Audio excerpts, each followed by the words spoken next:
Good evening, ladies and gentlemen. Welcome to Plymouth Regional High School as we get set for this monumental, historic game as the Bobcats will take on the visitors, the Golden Eagles of Gilford, Belmont. Hello, everyone. I'm Dan Salzer alongside Mike Courier this evening, bringing you coverage of this very special game. And before we look at the teams, Mike, a big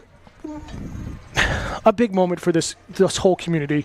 The gray out game, the benefits that are going on, and just the memory of Luc Bisson here tonight. Yeah. It's a wonderful tribute to Luc. Luc was a neighbor. He worked for me at times doing some yard work, and I worked here for 12 years and got to know Luc pretty well. He was quite a kid. Anybody would be proud to have him as a son. He was hardworking, honest, and just a great team player and a great kid. Lights tonight, this is a first. I think the only lights I ever heard in the Plymouth area were when the first team for PSC turned car headlights on. Yeah, back on the old D&M. So I have searched around and talked to people like Coach Lenahan and some other folks about what they thought. And will not respond with Coach Lenahan's reply, but no, I think everybody's pretty excited about this, and they're happy to see this happen. And perhaps it'll be the future, and we'll just see how it goes. But this is definitely it's a different layout when you're playing at night with the lights. These lights are low, and as we can tell from our vantage point here in the library, it's a little blinding to us. Yeah, But just the history, not only because of the memorial game for Luc Bisson and the benefits raised tonight here in this gray-out game going to his scholarship fund. But this is a big game for Plymouth. You know, you come off of a tough homecoming loss last week to Souhegan. You sit at 3-2, and it almost feels like every game going forward, starting tonight, is a playoff game. You're going up against a team that has been kind of near that echelon on the top in Division II, and they're showing it this year coming in at 5-0. Yeah. Well, Gilford Belmont is a team that over the last 6-8 years has said this is our year, and they've had some good athletes. But it looks to me that they've really put it all together this year. They have got some great size. They've got a great quarterback. All the receivers are over 6 feet tall. And they play a wide open offense. So, this could be their year. I would expect that maybe we'd see they and Souhegan having a match at some point in time. But Plymouth, if Plymouth can win tonight, that's going to be unbelievable, and it will be huge for them. If they don't, then my hope is that they run the rest of the games, the next 3, and I believe if they do that, they'll make the playoffs. Yeah, they'll kind of sneak in as that 8 seed into the tournament. But we looking right now, you see the huddle for the Golden Eagles, and you've got to watch out for their senior, Majuk coming in, 6'7", how big? I think 280. At least. And Coach Sanborn was giving me some statistics on that. Yeah. But he is going to be kind of a main focal point for the Bobcats here this evening. They got to kind of move it away from him. Well, you've got a quarterback in Isaiah Reese, who is mobile. He can run and he can throw. So you got some big linemen that can provide some time for you to throw the ball, but if somebody's covered and he needs to scramble, he'll have the time to get outside and scramble too. So talking with Coach Lamb the last couple days, he said basically it's going to come down to open field tackling, and we need to make the tackles. It's something that has been a struggle over the course of this season, and we haven't really seen the improvement for the Bobcats from week 1 to the midpoint of the season. It's kind of been status quo, and it feels like it's holding the team back a little bit. Well, in fairness to the team, they've got you got 15 sophomores on the team. Last week they started 5 sophomores. That doesn't happen. A sophomore has got to be real good to be able to step on that field and start. And not only are they a young team, but they're also young in experience. They don't have the experience that the older guys do, and it's been a struggle all year because of that. But you got the special gray uniforms. You're under the lights here at home. A fantastic crowd lining around the field, especially on the hillside underneath us here in the library. And you wonder if that's going to kind of give a little bit of a boost to this young Bobcat team. Yeah, absolutely. I think when you have a mission I think that kind of fires you up even a little bit more. And all these guys, they were friends of Luc's. They knew Luc and they loved him. And I'm sure that'll be a big boost right there. But also when Plymouth plays on their field, they expect to win. They don't expect to lose, regardless of who they're playing. Yeah, almost last week is an outlier. When was the last time, and for how long I've been up in this area, I can't remember the last time it was running time against the Bobcats on home soil. It's just it's so rare. Well, Sauhegan, it was interesting. I was talking to a friend, and he said he looked at the assistant coaches on the Sauhegan squad, and about a half a dozen of them had played back in the 80s, 90s, and 2000s, and Plymouth usually came out on top, and I'm sure that they were extremely satisfied with their victory the other day because it's been a long time coming. Yeah, and again, regular season, they had essentially the rematch of the 2020 championship game in that COVID year, which really kind of scrambled around the playoff scenario and saw those two teams in the championship game, and it was a close battle, that 5-point game, but Sauhegan really put the stamp on kind of the rivalry that's been developing over the last few years. Yeah. But how can this Bobcat team really get going? You got Luke Diamond under center again, and it really feels that a lot of the weight is on the captains and especially Dylan Welch and his ability to run the ball. He's top 5 in Division II in rushing yards halfway through the season, but how can they really find some different openings for him to get going? Yeah, and that's it. I've noticed, I've watched most of the games and on Penny Baker TV, and they're running more of a Delaware wing T offense that Coach Lenahan ran for years, and Chris, Sanborn runs it at times, but he's also putting jet sweep and some spreading the ball out, getting a wide receiver in there. But you've got to have the horses if you want to run that race. And right now they're just down in terms of numbers of kids and numbers of kids who have got experience. And we saw that inexperience because there's been, with those jet sweeps and those movement on the line, a lot of fumbles and a lot have gone against Plymouth, not able to recover, and that's just killed momentum for this team. Yeah. And that's, the team that makes the fewest turnovers, if you're evenly matched, the guy that doesn't drop the ball and turn it over, they're going to win. So a couple minutes to go here in warm-ups. It looks like the Golden Eagles have wrapped things up there into their sideline. Bobcats again running through the motions offensively on your screen. We thank you all here tuning in on Penny Baker TV, channel 1302 in the Plymouth area on Spectrum Cable, also live here on YouTube and Facebook for this historic event here in the White Mountains of New Hampshire. And Mike, any kind of final thoughts before we send it down field side?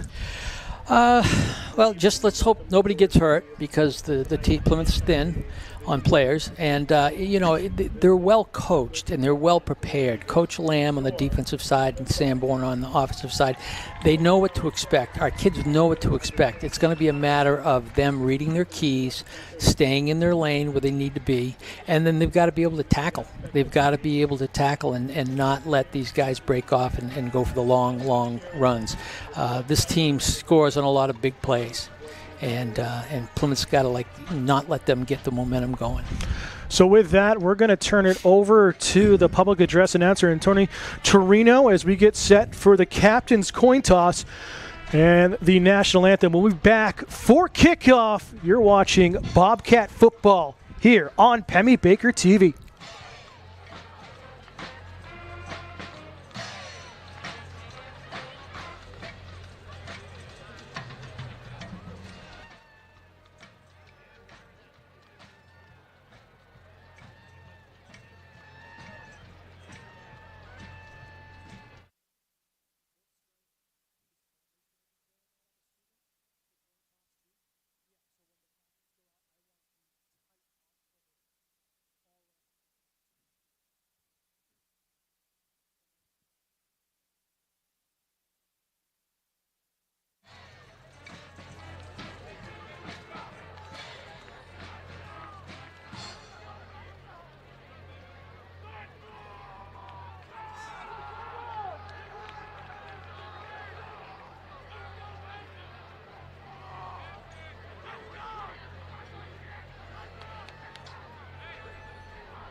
Again, warm-ups have come to an end, and captains are going to make their way out to midfield for the coin toss. And as you see, we got our scoreboard up, and both teams lit up with 60 for Luc Bisson's number in recognition here this evening. We'll send it over again to the PA and get ready for the coin toss.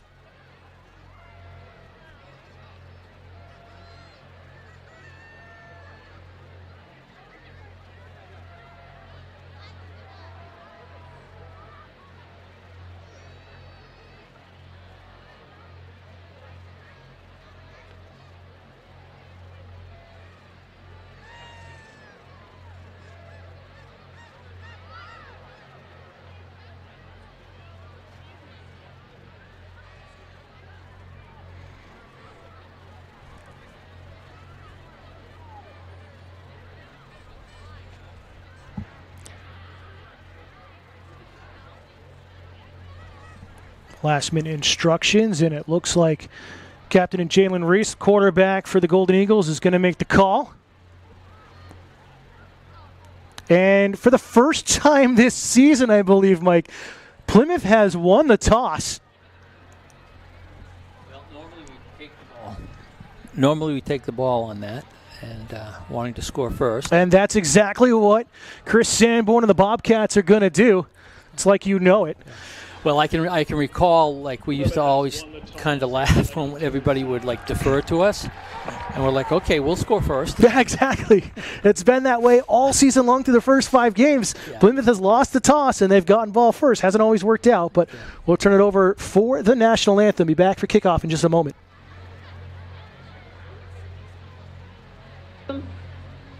Welcome, friends, family, and fans, to the first ever night game under the lights on George Zulius Field. We want to thank our many sponsors in making the BE LUC Strong event possible.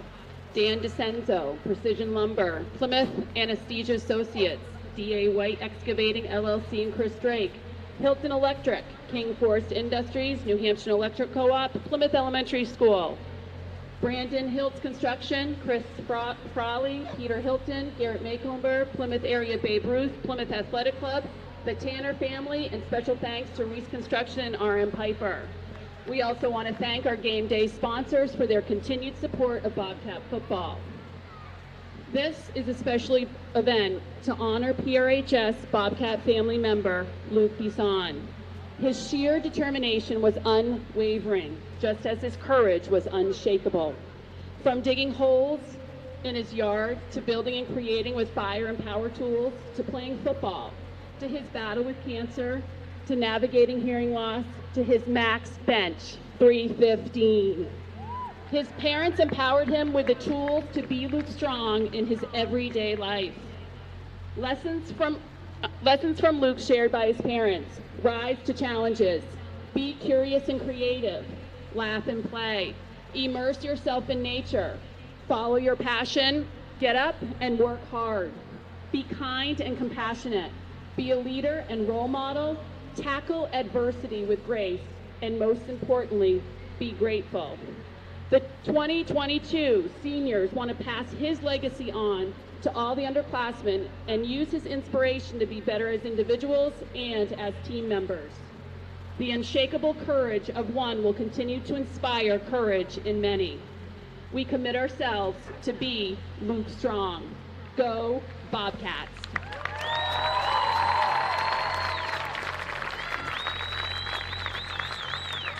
Please rise for the singing of our national anthem, performed today by Plymouth State University alumnus and voice of the Boston Bruins, Todd and Gilly.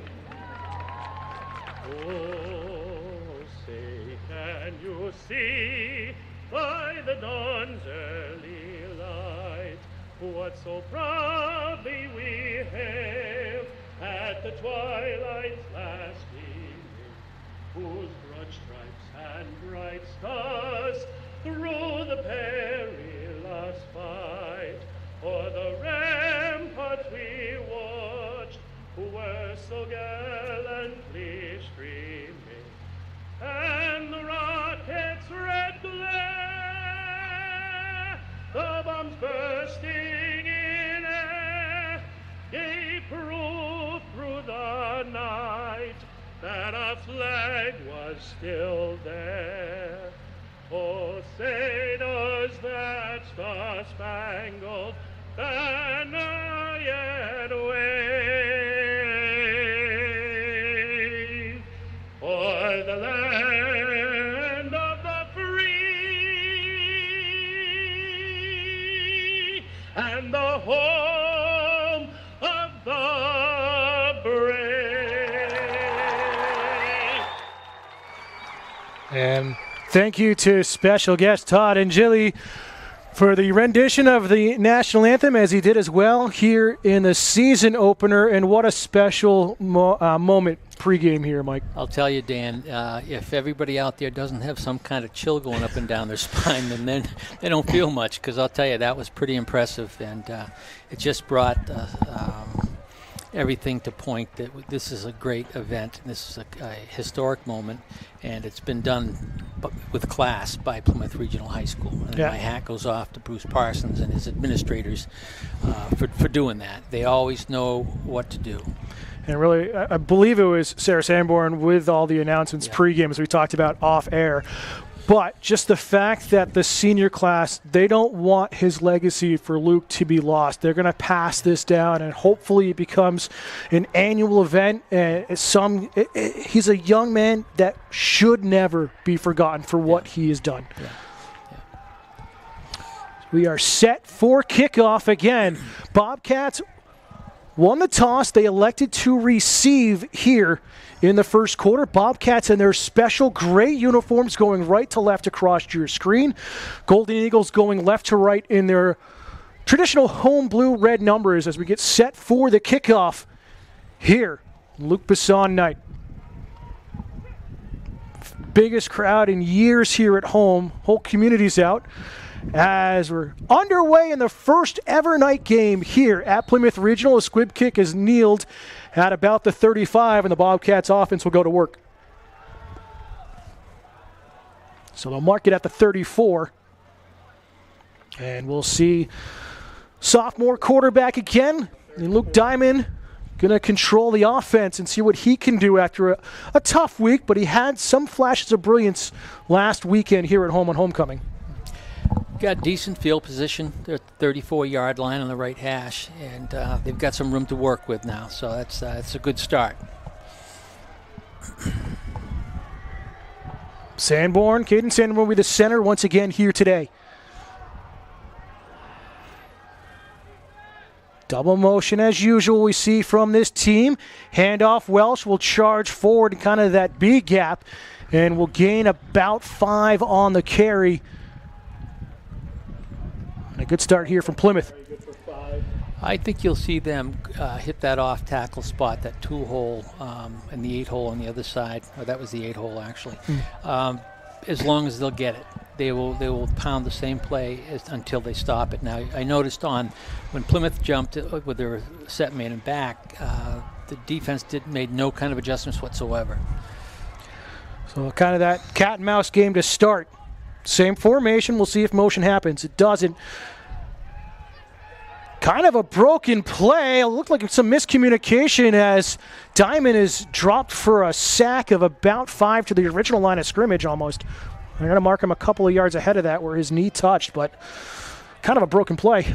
Yeah, there was a little mix-up back there, and that middle of the defensive line came storming through.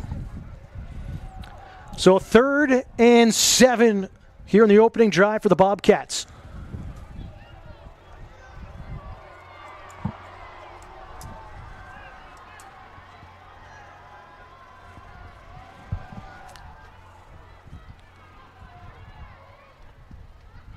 Diamond under center, handoff. Welsh finds that gap and has a lot of running room across midfield. They're going to call him down by contact before the ball came loose, but a big first down for Plymouth, and that will stop a run of 2 or 3 games straight of 3 and outs to start their first possession. Now he hit the ground before the ball came loose. There was no fumble on that play. Now, as you can see, the Delaware wing tee or parts, different fashions of it are good if you're smaller and quick and maybe don't have all the guns that you do to play spread offense. So they're going to you make a crease in the defensive line, and they're off to the races. Get that jumbo set, offset left here. Again, handoff, and quickly wrapped up at the 45 is Welch. Believe it was White Kratzer, the freshman who was in on the tackle, number 68. Again, it's hard for us to see. We've got the lights on the far side of the field pretty much pointing right into our eyes up here in the library window, so we apologize if we get some numbers wrong, but we can see it on the screen, at least at home.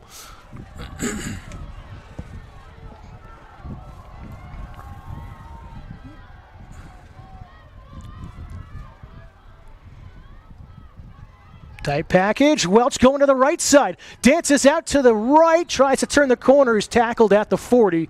But again, positive yards here for Plymouth. And again, with Welch at fullback, they've got him running that 212. And he goes up that 2-hole off the tackle between the tight end and the tackle. And if it ain't broke, don't fix it. And it's how it's been not only this year, but year after year. Chris Sanborn and the Bobcats can just find some fantastic running backs within the program. You got VC Lalone on the near side. Delayed handoff and popped right at the line of scrimmage. Here's Dylan Welch. Believe he was hit by Mackay. Number 50. Yeah.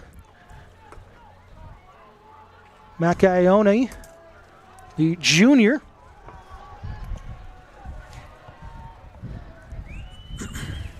So Bobcats have it 4th and 3. They're going to go for it, definitely outside of field goal range at the 39.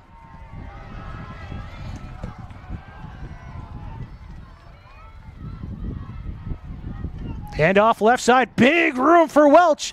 Gets out to the edge. He's off to the races across the 20, 10, 5, and touchdown Bobcats. A 39-yard run for the captain, and Plymouth has the early lead. Well, that was a heck of a run. A great call by Coach Sanborn, but again, that was the 8-hole off tackle, and he popped outside. He's got great acceleration and speed, as well as being quick, and they just couldn't catch him. So that was a great series for Plymouth, and to have them on the scoreboard is a good thing right off the bat. Yeah, it kind of shakes off the last game for sure. Yeah. And I think they learned a lot in the last game. I think that they learned an awful lot. It's quite painful to lose that way by that many points and whatnot. So you stick with that, and you don't want to go through that again. So you work a little bit harder to become a little bit better and not let it happen. So it caps off a 67-yard opening drive for Plymouth here at home under the lights for the first time ever. And now we'll see the defense go to work.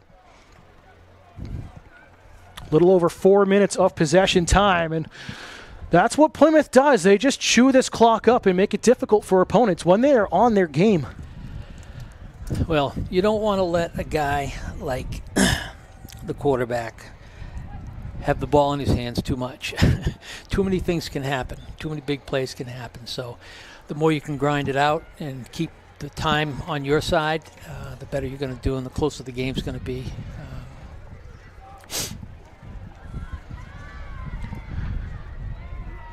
Set for the kickoff. Giannisciati once again doing the kicking here this season.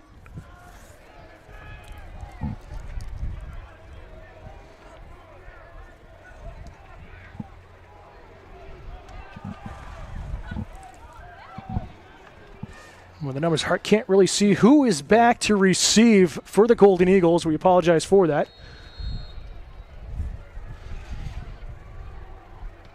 And squib against the ground, and just like it was to Plymouth, this is fall on at about the 30. And Gilford Belmont will go to work offensively for the first time.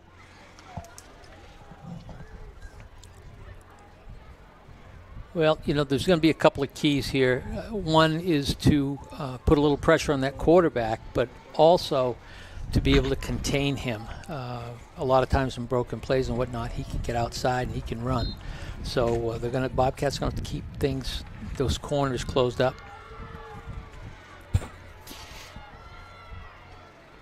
So in the shotgun here to start. Lambert in motion. Going over the middle, wide open and well overthrown. He was open by 7 yards. I mean, and I've seen that play time and again as I look through the films of previous games they played this year. They like doing that. They'll roll that quarterback, giving him the option to throw or run, and 2 people out there blocking for him, and that wide receiver just took off on a fly and beat our guy. Yeah, it was Gabe Keene in coverage, and he was about a step and a half behind on that play. So glad you could join us here on Pemmy Baker TV. Handoff up the middle, and gang tackle there by the Bobcats. Good carry coming from Michael Kiddo, the senior running back.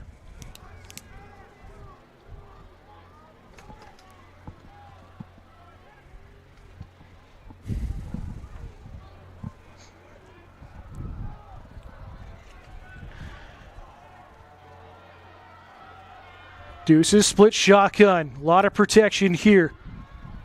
Lambert in motion again. Handoff going to the left side. Has some running room. Down the left sideline and tackle just shy of the 30 is Kiddo once again. And big hole on that left side. Well, they ran a trap on that going back away from the motion man. And he hit that crease and he was off to the races. So Gilford, Belmont, in Bobcat territory for the first time here on their opening drive. They'll be marked at the 33.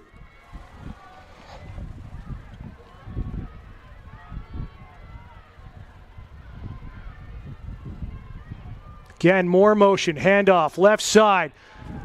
Kiddo with lots of room trying to scamper to the 20. He'll get a first down.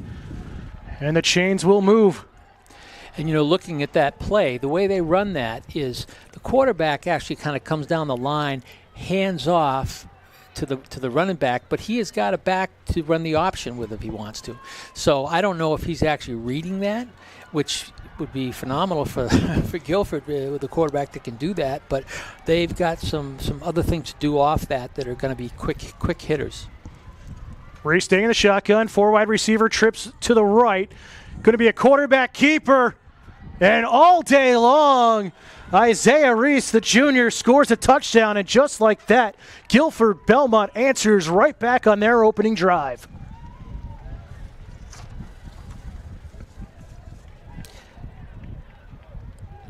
Well, this seems to be more the same with him. He is definitely a great athlete. And he certainly has a couple different things he could do very, very well, which makes it even more difficult for the defense. Can be a 2-point conversion attempt here by the looks of things. No, they're going to kick it. They were setting up originally, but yeah, it doesn't look like they're going to go for the extra point now. No. The kicker's pretty good. The Reese is holding. I thought he was going to stay out there in the shotgun. Yeah. The rare lefty kicker. Yeah. And it is good, and we're knotted up here at 7. The left-footed kicker, it's kind of interesting to watch because he can kick that thing with the most incredible spiral on a short kick, and it's really tough to handle. I saw in one of the games where they did sort of an onside kick, but he got it just kind of up over the front guys, and the ball hit and spun, and they got the ball. So they got to watch out for that here, I think, with Plymouth. And nobody really wants to kick the ball to Dylan Welch. No. We saw against Laconia a couple weeks ago, 3 kicks straight out of bounds, trying to stay away from him. Yeah. I don't have a 20 on my roster, so I apologize not having the kicker's name. I don't know if you have that from film at all, Coach. No. I just called him Lefty. We'll go. Again, tweet at us at Pemmy Baker TV. Send us a message. Let us know if you're watching. We apologize, but we don't have a 20 on the roster we were given. But nevertheless, we're knotted up at 7, 6:22 to go here, opening quarter, in what is turning out to be an absolute beautiful night. Temperature starting to drop, but clearly football weather. And as good as the field looks under the lights here, you can see on your screen at home, it looks terrific, and wish this was kind of a weekly thing, and I know there'll be some calls for that.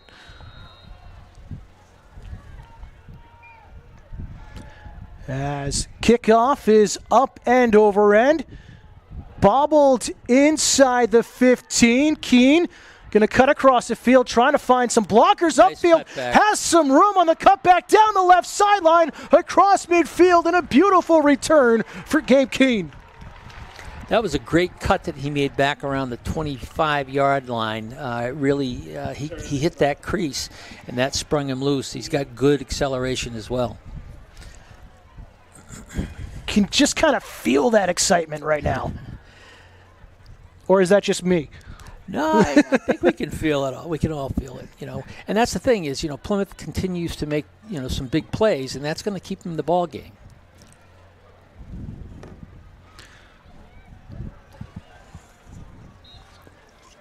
Their field position, they're at the 47, their 47-yard line. Diamond under center. Handoff. And Matt, right at the line of scrimmage, is the light of Matt Cleary, number 19 on the carry, his first touch here today. Yeah, we had the defensive end made the tackle on that, and he the guard coming across to trap him did not get enough of him.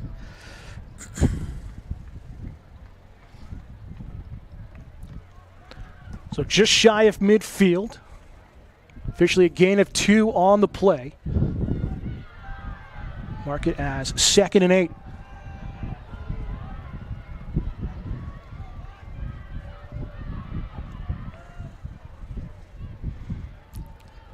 Handoff up the middle. That one fooled our cameraman as Cleary again with a carry. Everyone thought it was going to Welsh. Well, that's the beauty about that 200 series there. You've got a straight dive with Cleary, or you got the fakes dive and the handoff to the 2-hole. So that's a 213, and it's the quickest play they have in the books. So back over midfield here on their second drive. Teams have traded points so far. Welch, quarterback, keeper with Diamond on the option. And he's close to the 46. Diamond on the keeper. And he's done that a few times. We saw it in Laconia in his scoring drive in the second half in that third quarter. He is a dynamic sophomore. And it just feels like after his first start, you're going up against that tough Souhegan team. He's got a little bit of a different pep in his step here tonight. Well, I know as a sophomore, starting at quarterback, it's a little bit threatening. I mean, it's not, you're going against guys that are bigger than you, stronger than you, and it's a little bit intimidating, but he's going to do the job. He's a tough kid. But it is 4th and 3.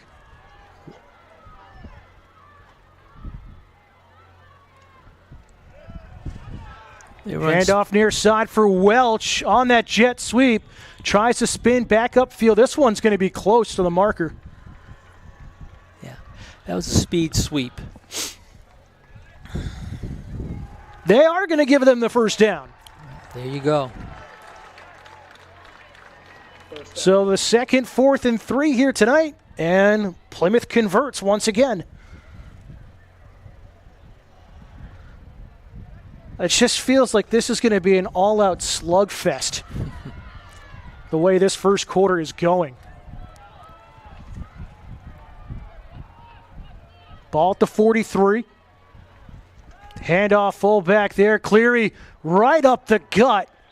Gains about 8 on that run. Great run by Joe Cleary. And I'll tell you, Joe is a tough kid. I've known him since he was knee-high to a grasshopper. And talk about a kid that lifts and works hard, similar to Luke. He's a wrestler as well. And I'll tell you, I swear to God, it's hard to tackle a wrestler. They know what to do. They stay low, and they've got great leverage. And Little confusion in the secondary. Handoff again. Welch going up in that B gap. Will gain another first down. Just shy of the 30. Welch on the carry. Good for another Bobcat. First down. So Plymouth continuing to move the chains. They haven't been stopped yet. Second drive for them. Both teams have scored on their opening drives as you're just tuning in. 2:35 and counting to go here in the opening quarter. BC again alone on the near side. Welch in motion, but a handoff to Cleary again and hit right over the line of scrimmage. Majuk in on the tackle there, the big fella.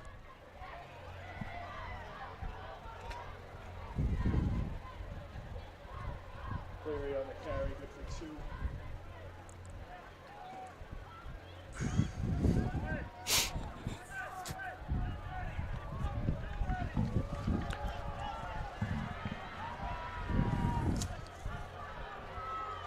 Sanborn will break the huddle first and get to the line of scrimmage.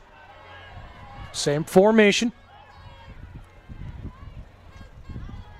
Welch trying to find some blockers out in front. Will maybe gain a couple on that carry. It just feels as though Plymouth is kind of trying to bring that secondary up a little bit here, Coach. Well, you know, you really only get a free safety back there who's off the line, maybe 15 yards or so, but everybody's pretty much within 5 to 7 yards of the line of scrimmage. So we got a lot of guys in the box, and I think they're anticipating more run than pass, since Plymouth hasn't really shown much passing the whole season, and they're going to key on Welch, but then Joe Cleary can come up and Matt Cleary can come up and surprise you. And whistle and a timeout taken by Gilford. Belmont, their first charged timeout. We'll keep it right here for you. 55 seconds to go in the opening quarter as we are tied at 7 here at Plymouth Regional High School. And just a fantastic start on a special night, as we've mentioned multiple times, and I'm sure we'll say it all night long. But so far, what has stood out to you the most, Mike? Well, no turnovers, which is huge. Plymouth seems to be running. I mean, everybody's doing what they need to do. They're making the. I'm sure up front they're smaller than this team, but they hold the hole open just long enough for the backs to get through. And and Coach Sanborn's basically saying, "This is what we're going to do. Stop us." Mm-hmm. And he'll do it until they do stop him, and then he'll tweak it and do something a little bit different. But he's primarily running that Delaware wing T, a form of it, and it's a pretty straightforward play. So it's built for the kids he's got right now. Yeah, and so far the Golden Eagles haven't been able to stop it. Back here to the timeout, final minute of play in the opening quarter. And a flag coming in on the far side of the field.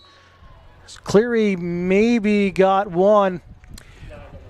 Well, I got to tell you that the quarterback, they've got the defense is flowing big time to the strong side, and the quarterback, made the handoff and he turned backside, and there was nobody there. So I wouldn't be surprised if maybe we see Coach try something like that. He also had a receiver downfield, and he wasn't being covered very closely. So he could be at least a blocker, if not a pass receiver, and we'll see what happens. Yeah, it is a holding on the offense. First penalty of game going against the Bobcats. It'll back them out past the 35 to the 37 here on third down.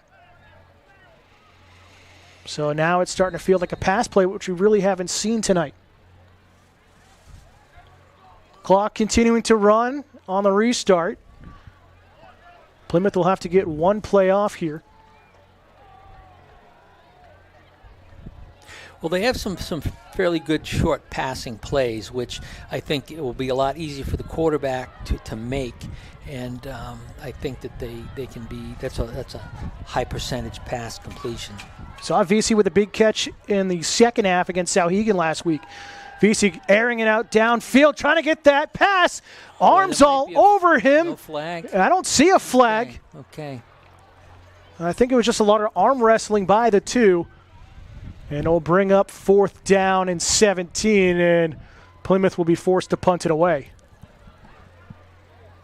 Well, the key here, if they can get a good punt off and get them back in their territory and then put a stop to it, the field position will change, and hopefully it'll change in Plymouth's favor. But going back to that, Luke Diamond almost dropped a dime right in there on the sideline. I mean, he looked a little rusty in warm-ups from what we saw, but that was a near-perfect pass from the sophomore. Well, and he stayed in the pocket. He stayed in the pocket. He didn't get perplexed. He stood there and he let it go, and it was pretty good ball, but the receiver was covered pretty well. Parker Eastman ready to punt it away. High snap, able to recover, gets the kickoff in time, and it's going to bounce near the 10. Bounce back upfield past the 15, but still a decent recovery punt there from the senior. And that was Logan Custance on the who grabbed the ball from going even back further towards Bobcat. So one play here to end the first quarter. 4 seconds left on the clock. We'll see what Isaiah Reese tries to draw up here with his offense. He's been in the shotgun all night long, has the rushing touchdown on their last drive.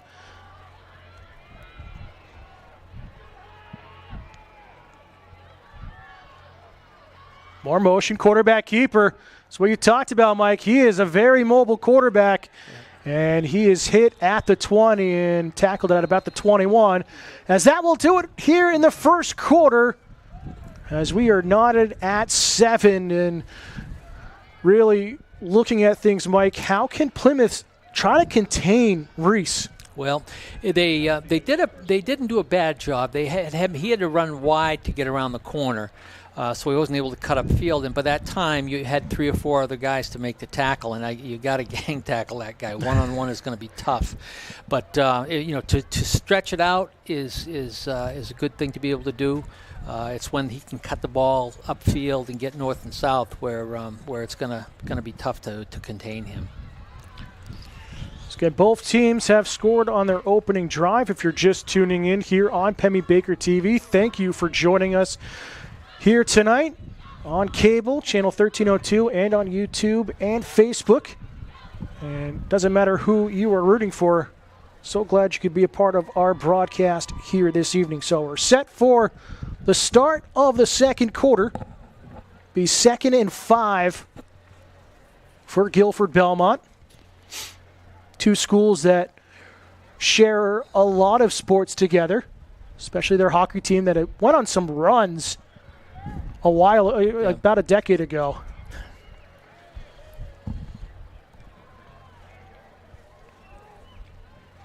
So again, 4 wide receivers set, split evenly.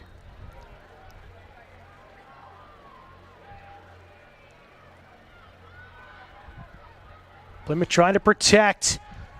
Handoff here. Okay. Kiddo will be stopped with forward progress. About 4 Bobcats in on the tackle. I think what I've seen with the Bobcats for the season is that they are tough to run against tackle to tackle. They swarm, they plug the holes, they gang tackle. If you can get around them, that's one thing, but going up between the tackles generally doesn't work real well. 3rd and 2. Bobcats looking for a stop.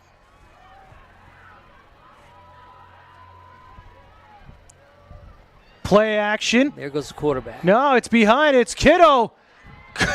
Reese is going to get downfield to try to block. He outran his running back, but Kiddo with a big run upfield. Yeah, well. That kind of had a few people fooled on the handoff, but boy, Isaiah Reese, he sprinted like he was going to start getting some blocks downfield for Kiddo. Well, you like to see that in a ball player. He's not the guy that's just going to hand it off and stand and watch. He's going to be part of the play. He's not going to give up. The kid's an athlete. And there's so much of that, especially here in Division II. We've said it year after year. This is probably the most contested division in the state of New Hampshire. And it shows with the records of all of these teams in the East and West. Pro formation, quarterback keeper. Reese going to cut back upfield. Flag on the play, though, as he's tackled shy of the 30, but we'll see what the call is. I expect it to probably be a hold on the offense because that gap got huge. Well, that was a great tackle by Will Fosey, number 84. He had him right around the ankles and didn't go because he looked like he might have been off to the races. And you see, Dan, how he made that cut upfield. If he has to go wide around the corner, we've got a better angle to get him than when he does that. So that's kind of what you have to watch out for. But the reason why that hole was so big because it was holding on the offense. That does give an advantage. Yes. Why do I have 15 yards to run through here? But both teams have now a holding penalty and a really disciplined game so far to start here in the opening half. Well, you haven't seen any offsides. Nobody's jumping. And we haven't seen Coach Lamb's shift that Yes. he uses so successfully. So it moves the Golden Eagles back over midfield in their own territory. Reese going to drop back and just throw it away and almost intercepted. Or is it? No, it's going to bounce into the arms. Trying to see who that is. It looks like Eli Crane, number 40. It was, yes, Eli. He's a sophomore. Great play on that. Had it well covered. Quarterback dropped real deep, and I'm thinking, okay, so this is probably going to be we're going to be looking at a, what do you call those things? Depends on what you're trying to call out here, Coach. But it did look, it was almost like a 10-step drop, and I don't know if he was trying to find a screen or out in the flat or looking for a runner down the side. Yeah. But nevertheless, another quarterback keeper. Reese bounces off of one tackle, hits the afterburners, dances across the 30, and gets a first down. What a dynamic run there by the junior quarterback. I'm just at a loss for words at his speed. Yeah, he really accelerates. Once he gets north-south, I mean, he can sprint it out around the corner, but once he gets going north and south, he's got great acceleration. I mean, I didn't see what Bobcat that was. Had a beat on him, but just got shaken off on contact in the backfield. But Plymouth has been reading it well. Handoff, Kiddo up the middle, drags a couple of Bobcats, and we'll get 9 on that run. That was an incredible line surge by the Golden Eagles here. They that offensive line just pushed right through the defensive line. Yeah, they were in the secondary within a matter of moments. Yeah. Well, and that's what straight ahead stuff with the big guys. It's they may not be able to pull quite as well or whatever, but going straight ahead, that's kind of what they do. 2nd and 1, just outside the red zone. High snap, handoff, Kiddo. Stutter steps, waits for a lane to open, and gets out to the 15.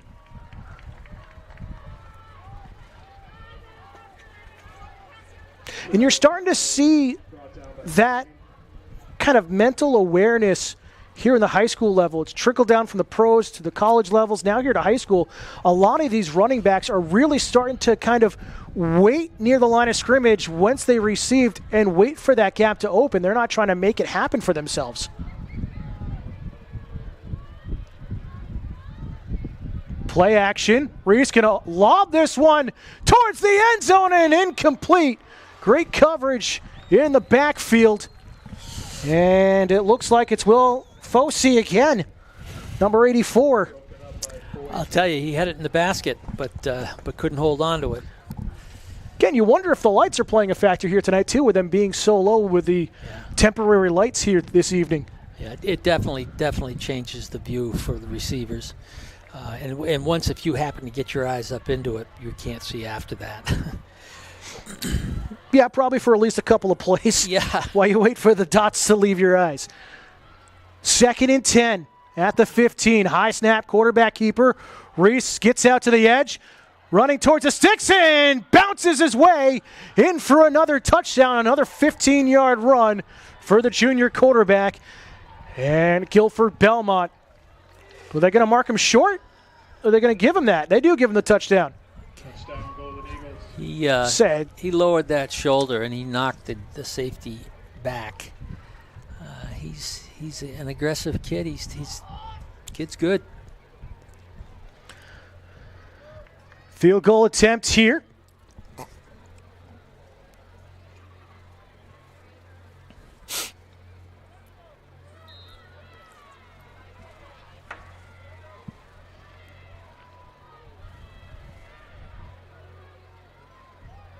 Good snap and a good kick, and a 14-7 lead for the Golden Eagles on the road.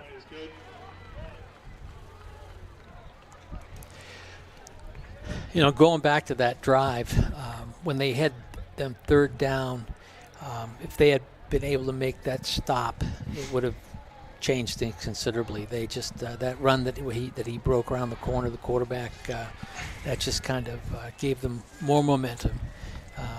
But Plymouth had an opportunity, and they're going to have to come up with some of those third down plays if they want to win the game, and certainly to keep it close. I mean, they're only down 7. The first quarter, Bobcats played a great game, and as you've said, we haven't seen many penalties. I think 2 holdings on one on each side. Yeah, one on each side. That's all so far. And as you mentioned, no one's jumped offside, and both teams very disciplined here tonight because really it's the Golden Eagles trying to battle for, staying undefeated and work for that number 1 seed if they can get there.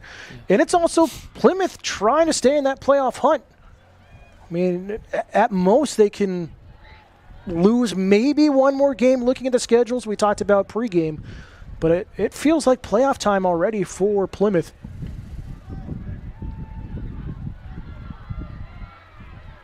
But again, we know the bulletin board material. Head coach Chris Sanborn and a team that was not picked to make the playoffs. And that's on the wall every week. Yeah, Coach Sanborn leverages things very nicely. And talk about motivating kids. Here for the kickoff, 8:50. It's a squib kick across the middle. Gathered up at the 20 and just kneeling on it are the Bobcats. And they'll go back to work offensively. Actually, 30. We're 30 yards. Oh, 30. Okay. Just, looking on the screen. I don't want to make it tougher for him. Forsey was the one who kneeled that one down, so he's been active here in the first half. So the road to the playoffs is there are going to be some teams that Gilford will meet going next week. They're with Merrimack Valley, and then after that it's Hanover and St. Thomas. Oof. And Hanover's having a great season. St. Thomas is having a good season as well. So it's not out of the question that they may not win them all this year. Handoff here, right side. Welch gets across to the 35. On that carry. And again, that's a St. Thomas team we're going to see here at home in 2 weeks' time. Welch on the carry, good for 5.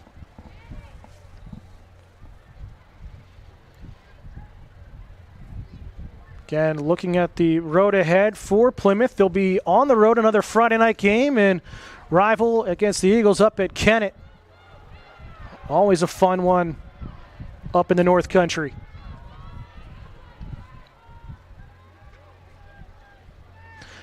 Pitch out. That's right. Right side, Welch gets tackled from behind on the run. About a yard or so short of the sticks. Looks like it'll be 3rd and 2.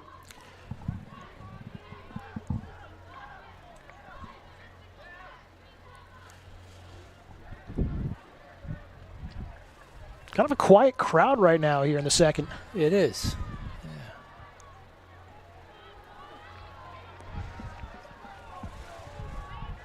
Plymouth looking to keep this drive alive. Diamond, fullback handoff. Great Oh, good run down the right side for the captain in Welsh. Tries to get the stiff arm, and he's tackled at about the Golden Eagle 35, and another first down for Plymouth. He hit that trap, that crease, and he was off to the races.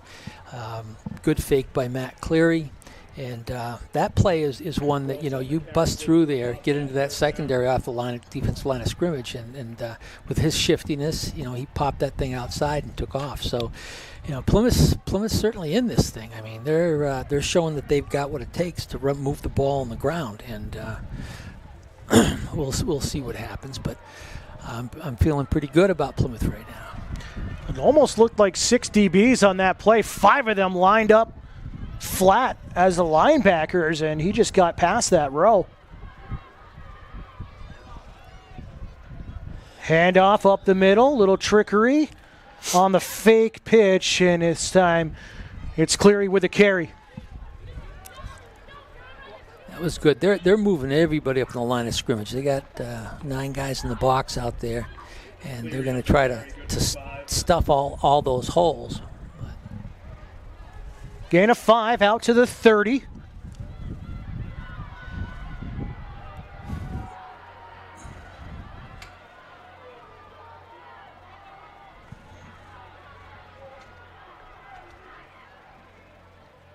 Another handoff to Dylan Welch, trying to turn the corner, and he gets spun down, looking for a holding penalty, and nothing's coming. That defensive end, I don't see the number from my vantage point, but able to hold off the offensive lineman and just reach out and spin Dylan Welch down. Yeah, it looked like Luis Estrella, I believe. Number 58. So 5:32 and counting here in the second quarter. Gilford Belmont leading 14-7. And whistle and a false start on the offense. And this is where that discipline needs to come in play here late in the half.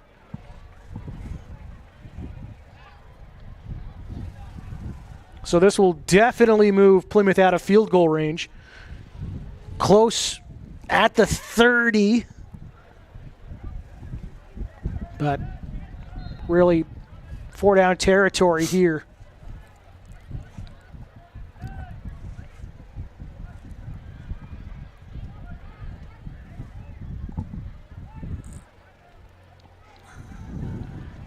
So 3rd and 10.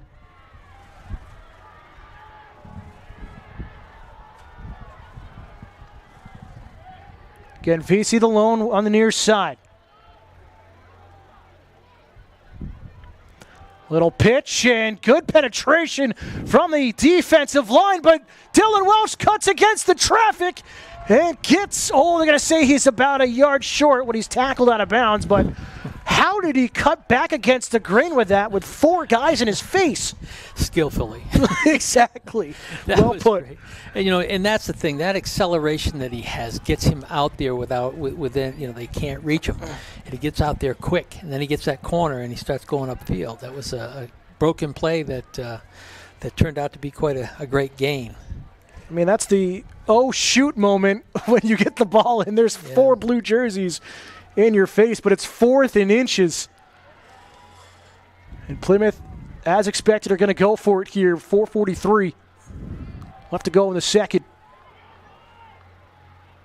And timeout taken, coming from the Golden Eagles, their second charge timeout. We'll keep it right here for you. And it almost feels, do you think Luke Diamond going to be a quarterback keeper and just try to drive in right behind the likes of Caden Sanborn? Well, I'm not exactly sure if what's he's got in front of him, but I always like the quarterback sneak on first sound, and then if you've got that big guy right in the middle, you want to try to go right or left, and even between the guard tackle hole.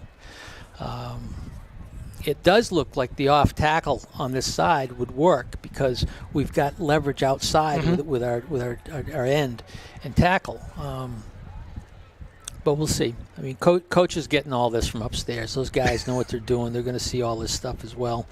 The technology in the last decade has been so much better, being able to look at your plays right after you run them with your laptop and being able to see who did what and what was going on. Yeah, so, you've got the huddle camera end zone. You've got it up in the box as well, going down to the tablets. And you got the young people who know how to use computers.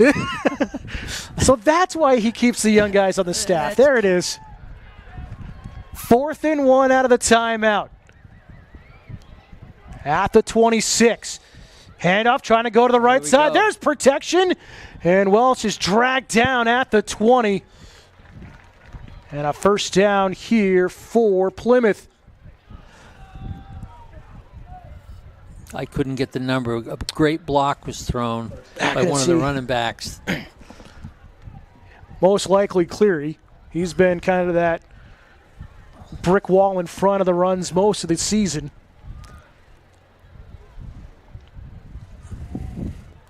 Well, Matt's not afraid to get his nose dirty, that's for sure.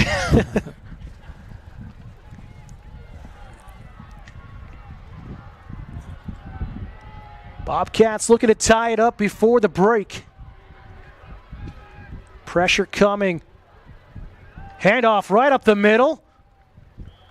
Let the fullback run. And it looks like Cleary will gain a couple on the carry.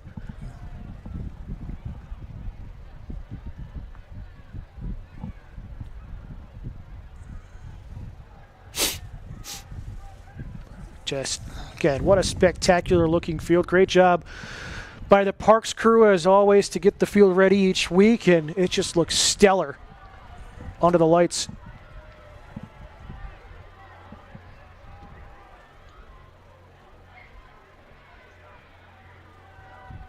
Handoff, Welch finds that lane. Good blocking in front, and he's close to the first down marker, but great job on that left side to find that gap.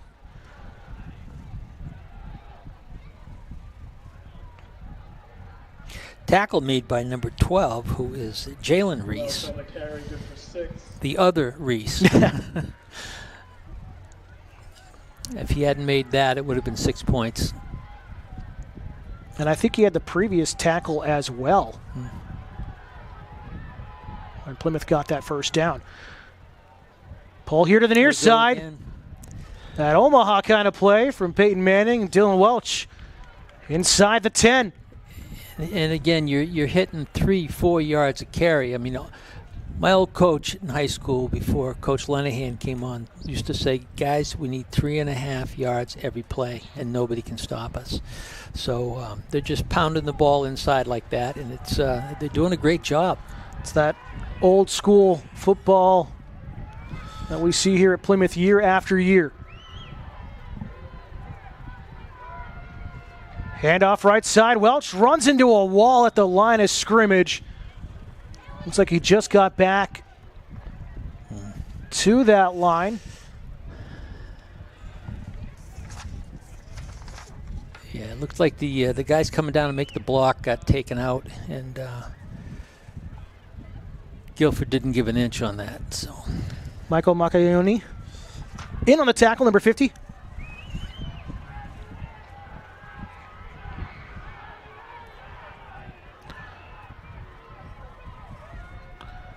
Big rush coming on the blitz. And Dylan Welch is going to be tackled for a loss back towards the 10. Loss of about 3, if not 4, on the play. Now they're give him a little bit of forward progress, but whew.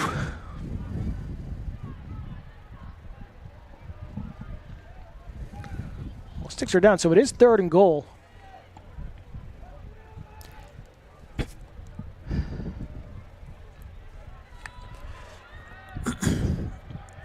At the 9, 1:08 and counting here in the second. Plymouth trying to tie things up here. Other than speed sweep. Speed sweep with a Wildcat offense. And pushed out at the 5 is Dylan Welch. Stop the clock with 56 seconds to go. And Mike, if you're Chris Sanborn, are you going to try to punch this one in here, knowing it's been tough on this drive, or are you looking to get 3 and kind of keep this close? I think Coach is going to go for it. I mean, I think I would too. You get the momentum. You've come down the field. These guys know that one last effort, they can punch the ball in, and I think you're straight ahead off tackles where you got to go. Quick. So a timeout taken here by the Bobcats, their first charge timeout here on 4th and goal with under a minute to go. And you're right, Plymouth lining up like they're going to go for it. And, I mean, I say the question mark, are you going to kick it, are you going to go for it? But we all know Chris Sanborn, he's aggressive on the play calls. Yeah, and the thing is that you're playing against a team that's capable of scoring a lot of points. 3 points, yeah, you get something out of it, but it's almost like you back down. And I think, Coach Sanborn, he'd prefer to fight than flight. And again, only 2 possessions for the Golden Eagles here tonight, both for touchdowns from Reese on the runs on the quarterback keepers inside the 20. They've been able to march down just like Plymouth has, and you make it a 4-point game, but then if they come back in the second half with the kick, they get a touchdown. Now it's 2 possession, and you're really on your heels in the second half. Yeah, and I don't think they've punted yet, have they? One. Eastman had one over midfield. I mean Gilford. Oh, Gilford, no, they've had 2 possessions and both touchdowns. Right. So here we go, 4th and goal at the 4. Wildcat, Welch towards the goal line. A lot of people saying he's in. No good. He's stopped just shy. And a turnover on downs. And what a stop by Gilford Belmont. Oh, my. You could see it on your screen right there. Inches away from that goal line. Well, that was a tough one. Going outside, more outside like that instead of up the field, you've got, pursuit angles that are better. And, but you got him trapped. Right. I mean, we saw this against Pembroke, and Plymouth came away with a safety in that first quarter in the season opener. And do they get it? It's close. Did it get out of the end zone? It might be a safety. No, they're going to say forward progress. They're going to give him to the 1. Plymouth thought they stopped him for a safety, but that was close to the goal line. Again, we're here pretty much midfield. But they're going to say Reese just got over the goal line to avoid that safety. Clock going to run, and you think Gilford Belmont just going to run it out here. Well, there's no reason to make a play. 20 seconds. And are they really going to go for this?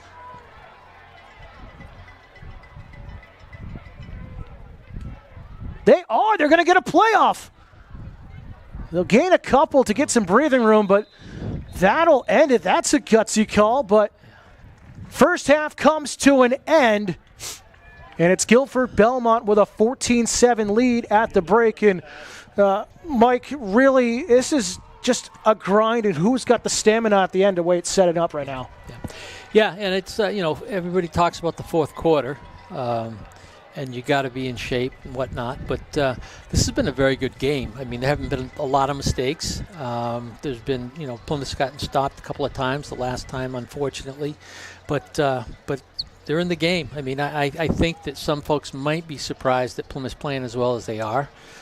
Those of us who know them Not surprised one bit. Not surprised.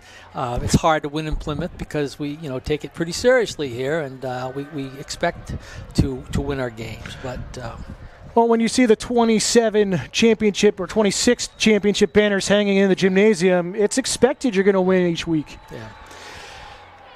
Yeah, but I'd say the kids are showing a lot of guts, a lot of toughness. I don't see a lot of football being thrown in the air.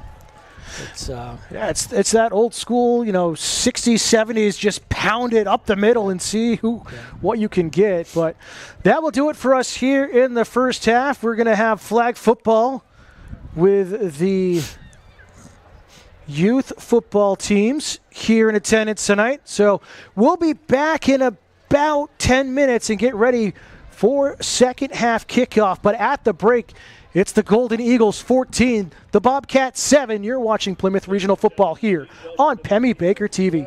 Plymouth Huskies.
Get your BE LUC Strong t-shirts from the top of the hill.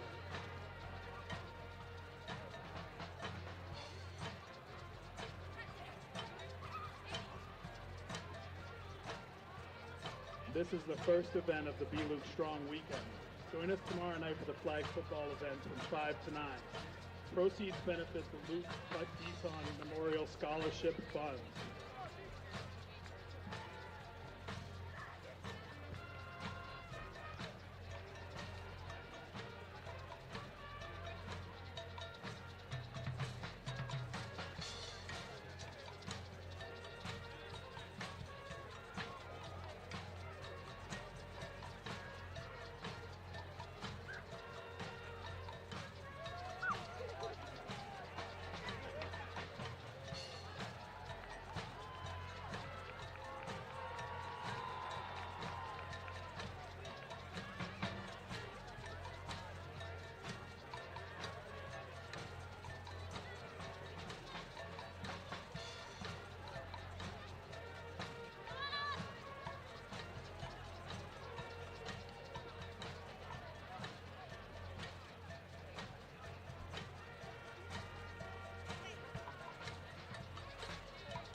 Welcome back, fans, here to Plymouth Regional High School. Here at the end of the half, Gilford Belmont up 14-7 over Plymouth Regional. And Coach, again, we talked about it during the break. Looking at the schedule, looking at some of the scores here tonight from around the state, there is a lot of question marks in Division II. Yeah. Well, you know, you look at the East, and you've got Bow, who has one loss. They're 4-1. But tonight they're playing Kennett at Kennett. They play St. Thomas the following week, and then Pembroke and Laconia. Now, they should, by all means, beat Pembroke and Laconia, I would say. But, you know, it's beating Kennett and beating St. Thomas. They'll have their hands full. But if they get by Kennett, they may run the table and end up with one loss. But that would put them, you know, either one or two probably in the playoffs. Gilford, if they win tonight, they still have to play Hanover and St. Thomas. So there's no easy road ahead for anybody, really. No, and I think Hanover, last looked, are trailing at the half against Souhegan. Souhegan up 14-0, I believe, in that big game. So, yeah, so much question marks. But looking back here at this game, Plymouth just gets held short. Turnover on downs, final seconds of the half, but they went for it, and they have been able to move the ball consistently here tonight. Yeah. They have. They've played a great game. I mean, you know, both teams, I think, have. What we haven't seen, I thought we'd see more, is this passing game from Gilford. But they got that great running back. He's quick. Yeah, Kiddo, number 26. He's been strong, but you know, you got quarterback who's stronger. the quarterback can, you know, he can hurt you anytime he gets the balls in his hand, and he's the quarterback. So guess what? He's got the ball in his hand every single play. So, but and he really has been the factor in this game for Gilford Belmont. He's strong. He's tough. He's fast. Good acceleration. Good instincts. You know, and it's tough, but you can contain him a little bit better. That will change. And he's really, you know, coming around the corner. He gets around that corner, and if you can contain him, where you can get some help on the backside coming up to make the tackles, then you can maybe hold him to, you know, 4 or 5 yards on the carry versus the big ones that he's getting. But that's what they got to do. If they can contain the quarterback, they can win. And both teams have really had possession time in that first half. I mean, yes, Belmont, Gilford, 2 touchdowns, but that's on their 2 possessions they had. Right. And Isaiah Reese getting a 20-yard touchdown run and a 15-yard touchdown run, as to your point of how dynamic he has been. But Plymouth has been able to chew the clock up. And would you say that it kind of comes down to this next possession a little bit in a way, if Plymouth can get a stop here out of the half and get kind of the momentum and kind of that swing back to their side after they got stopped in the first half? Yeah, absolutely. This first series will be important. It's not going to be mean doom or gloom if they don't stop them. But if they do stop and get the ball back, now we're looking at something a little different. Plymouth's got the football with a good field position, and then if they can go down and score and tie it up, then we're really at a deadlock, and it's probably going to be a big play or two that win the game. Absolutely. And we've seen the quarterback has thrown a couple of long passes, but he's overthrown them. And I think one the guy may have had the ball in the end zone, but defensive back from Plymouth did a phenomenal job knocking that ball away. Yeah, it was Will Foisey who kind of disrupted it in the end zone. You're right. Right. But, I mean, again, it almost feels like it's an odd number of possessions right now because of the stop that Plymouth had, and now they're trying to get back even if they can get a 3-and-out here, which would be nice. But we're set for second half kickoff. Ciotti, squib kick against the ground. That one gets through. A couple of players still rolling inside. And picked up at the 10. And boy, what a great stop with special teams for Plymouth to start the third quarter. What a spectacular kick.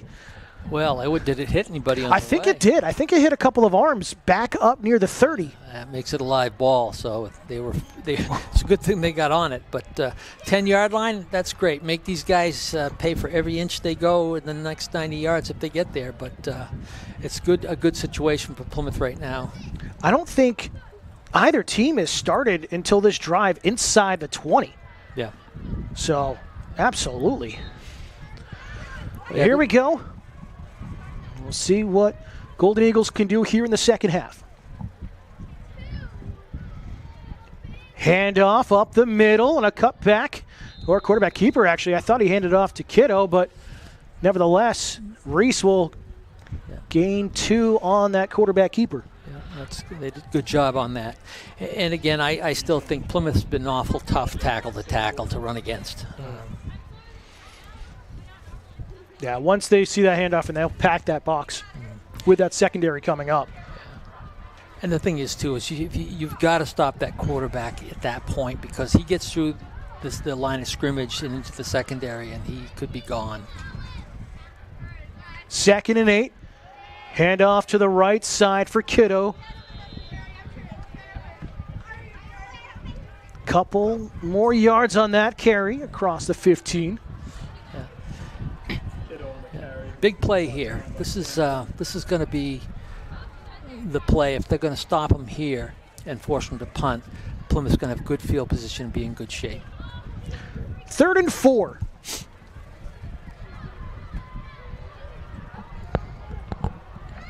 Four wide receivers set, split evenly once again.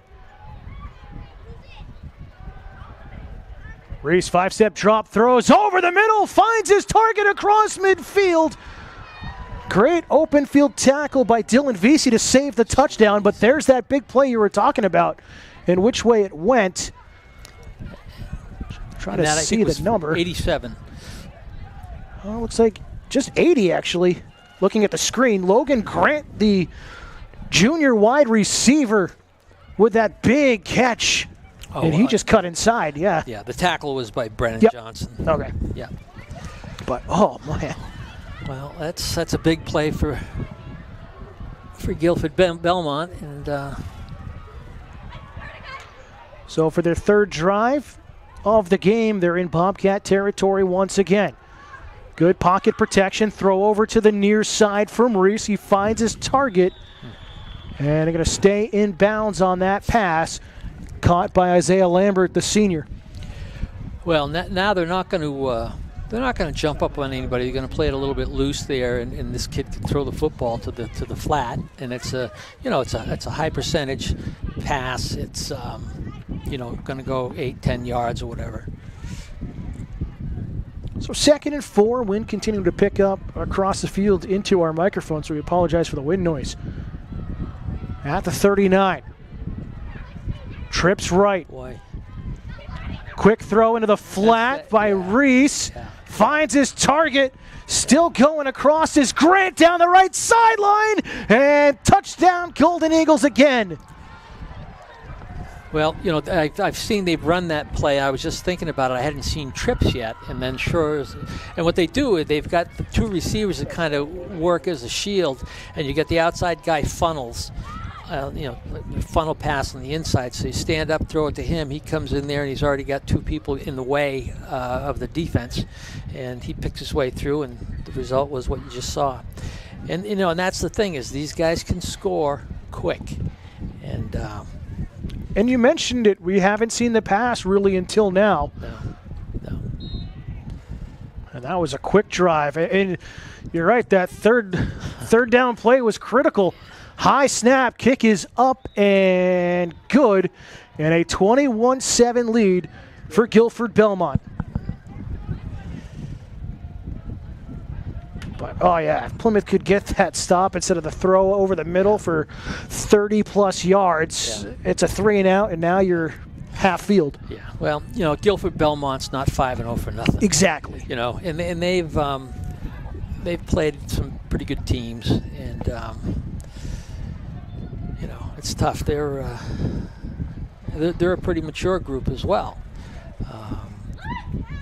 They played Kennett, Sanborn, Bow, Pembroke, Laconia. So, Bow certainly and Kennett I think were tough adversaries, but they handled them pretty well. And, so it's not like they haven't met any difficult teams. Trying to block some of the wind coming into our booth here. But yeah, it's just who shows up on each week is really a determining factor. It's hard to judge each team week to week on previous scores. Yeah. 9-13 here in the third quarter. Golden Eagles ready to kick it away. Maybe they'll punch that thing back to Dylan Welsh so he can run for 90 yards. He's done it before. He has. That's why they won't do it. It went to Keene earlier. Squib kick. It bounces at the 45 and gathered up inside the 35. Trying to see who that was. It was Will Foisey again, number 84, who just fell on it to keep possession. Yeah, but 35, yep. A good play by him. He got hit pretty hard. Might have been a knee to the helmet. Yeah, he's been very active on both sides of the ball here tonight so far. I mean, we saw him, that great defensive play in the end zone we talked about in the first half. He's been strong on all these kickoffs with the squib kicks here in the low lights, the temporary lights here tonight. Here's the offense for the first time in the second half for Plymouth. Diamond under center. Handoff, trying to wrap it out to the near side, out of camera shot. Yeah. It was Dylan Welch, I believe, on the carry again.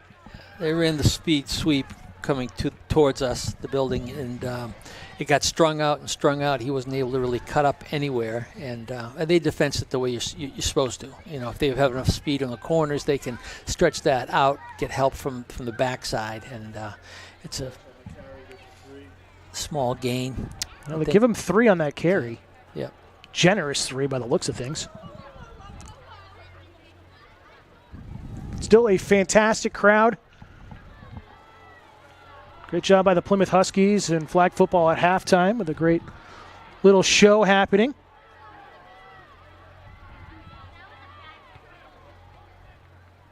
Handoff right up the middle on the movement for Welch. He gets out to the 40. And it makes it reasonable down and distance here.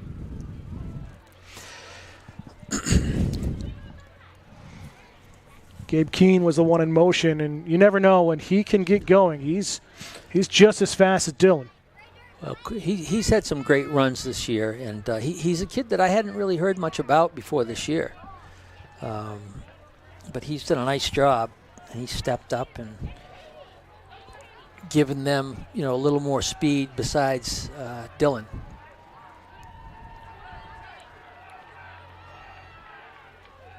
Third and 4. Wildcat here. Welch trying to turn the corner. Has nowhere to go, and he's behind the line of scrimmage. Throws it away.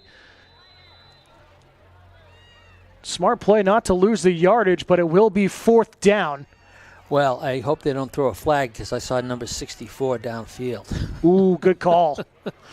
But don't tell anybody. Yeah, no one mentioned the referees right now on their cell phones. But punt unit coming out. Good stop there for Gilford Belmont. Now Plymouth really needing to score on their next couple of drives as we're approaching the midpoint of the third quarter. Well, down by 14. Yeah, and you mentioned before they've had 3 possessions now, and they've scored all 3 times. Again, normally 2 possessions in a first half. You're not having those touchdowns and scores like we're seeing. Good punt there from Eastman, gathered up inside the 30 and across the 35. And that is backup quarterback number 12 in Jalen Reese, the senior.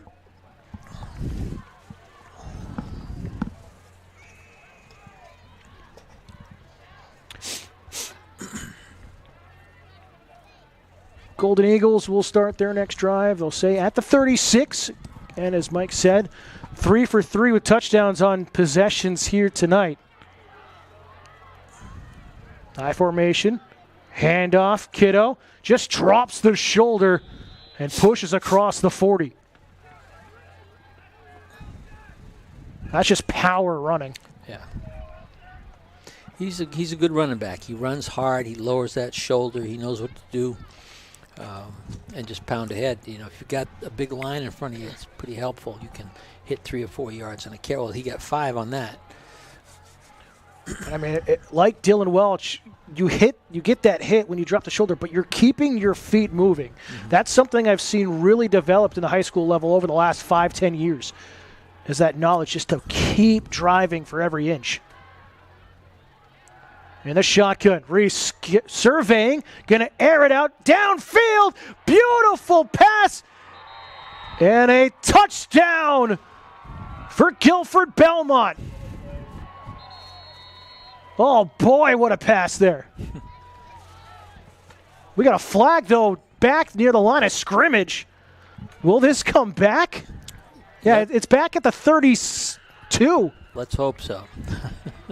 This might negate the touchdown. We heard the whistles, but... Well, if it's against Gilford, but it doesn't look like it. It looks like Plymouth's going down to the end zone. Discussion at the middle of the field with the officials. Imagine Coach Sanborn's got both arms spread wide. He's wondering what the heck's going on. Personal foul, roughing the passer. So the touchdown will stand.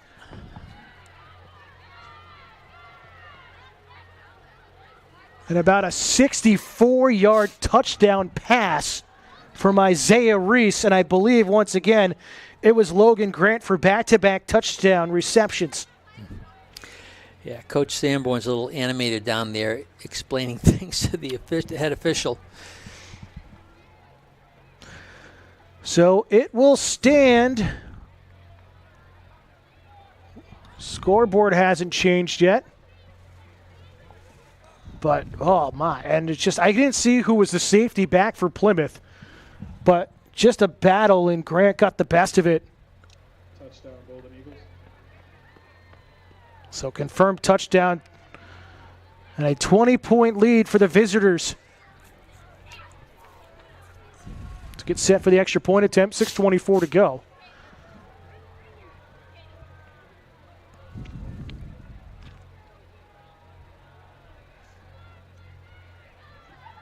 So we wait for ball to get back in play. Set to go for the extra point attempt. Short kick, though, just gets over, is good. And a 28-7 lead for Gilford Belmont. Well, these were the things that Coach Lamb and I talked a little bit over the week, and it's a one-on-one defense there where there's no help, and if you're shorter and not quite as fast as the receiver, you're going to have a hard time preventing that. But these Gilford kids, the Gilford Belmont, they've come a long way, and they've had a great season so far. And Plymouth not out of it yet. You can't ever count the Bobcats out. And they played extremely well in the first half, with unfortunately not making that second touchdown. But we'll go here. I'm sure you're going to see some other things happening, and they may end up trying to throw the ball a little bit more to mix things up. But you're down 3 scores. Halfway through the third quarter, you got to figure some stuff out, and hopefully they will. So the roughing the passer penalty is going to be assessed here in the kickoff. So the kickoff will be at the Bobcat 45. What's that about salt in the wounds? Yeah, I'm feeling that up here right now. But, I mean, when you talk about Plymouth never being out of it, I mean, we've mentioned it multiple times over the course of the season. You score 10 points against Laconia on their homecoming in the first 7 seconds of the game. So Plymouth is never out of it. So kickoff from Bobcat territory is just going to be driven through the end zone for the touchback. And Plymouth will regain possession. But so far, 4 unanswered touchdowns from Gilford Belmont after Plymouth went up 7-0 on their first drive. And again, you look at what did they score on. They didn't methodically punch it down the field. They had 2 big pass plays, bang, bang, and it was over. So it's that the big plays that they can make are the reason why they're scoring so many points and how quickly they can do that. So it's tough. So touchback start at the 20. Plymouth looking for some points here on this drive. Getting late in the third quarter here at home. Handoff, Dylan Welsh finds a little bit of an alley on that left side. Gain of about 4 on that carry. And again, positive yards are good yards.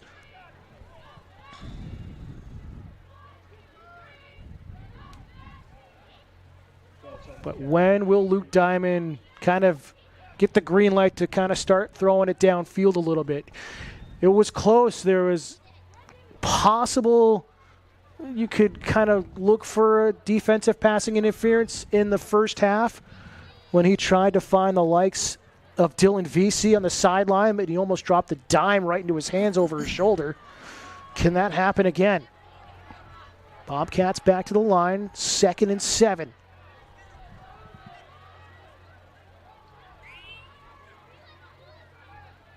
Here's Diamond dropping back in the pocket. Pressure coming.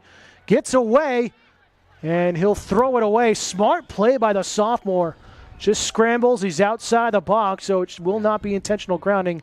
And he had receivers in the area anyway. Well, I'm a little surprised they've got the screen pass. They've got a lot of pursuit in the backside going to strength. And they might be able to pull something like that off, but I'm sure coach is, weighing that as well. But anything you're going to do against this team is you're going to have to get rid of the ball pretty quick. So you're looking at some quick outs and maybe some stuff across the middle. But it looked like both defensive ends got into the backfield. Yeah. He did not step up into the pocket. Yeah. So here we go, 3rd and 7 now.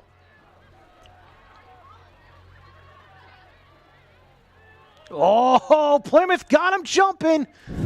We'll see who it's on. I mean, Gabe Keane with that big fake on the handoff on the snap. Got about 5 defensive players offside. Oh, it's on Plymouth. Plymouth, yeah. I think the right side moved. So that caused them to jump. I honestly thought Gabe Keane distracted them with that big kind of alligator clap. So it's now 3rd and 12 here on this possession. Back inside the 20. Just over 5 minutes to go here in the 3rd.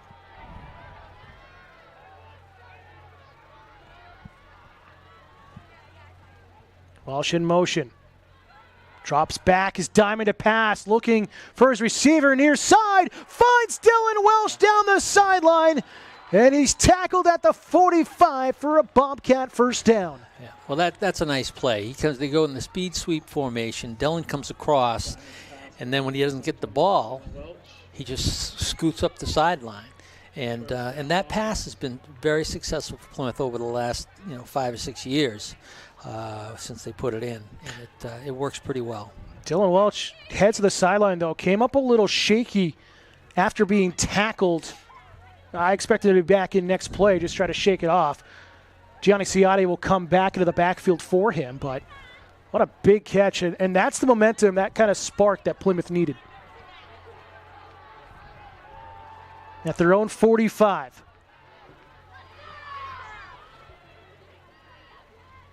Handoff Cleary, full back, and we'll get out to about midfield on that run.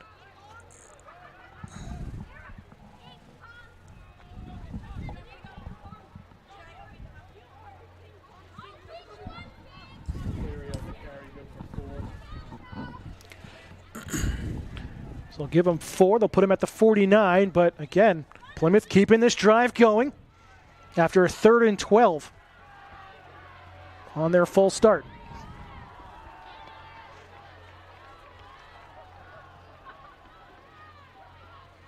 Fumble on the snap. Diamond able to pick it up, but they're going to say he was kneeling. It's down on contact, but again, these mistakes start stacking up against Plymouth. We've seen it time and time again here in the first half of the season. Well, you also have a center who hasn't been playing center in there, and you've got a quarterback who hasn't had a lot of game time. And that exchange is really critical, and there's a lot of fundamental things that you need to do. You need to ride the the backside of the center up with the ball. You can't pull out too soon. You can't, those sort of things that are critical to practice every practice, and it can stop a drive in a heartbeat. Plymouth keeps possession though. Diamond gets sacked for a big loss, and that was just blown open at the line.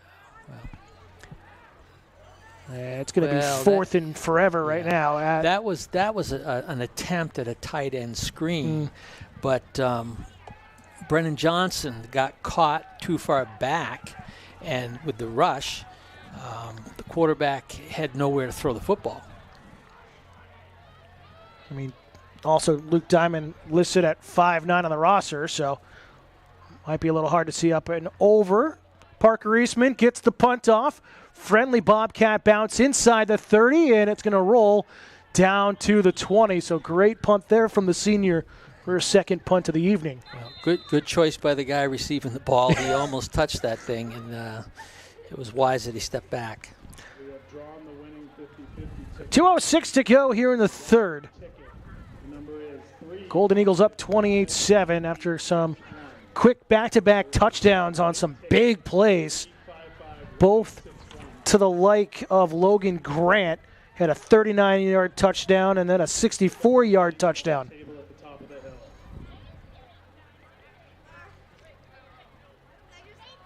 So they will start again deep in their own territory on their 5th possession of the game.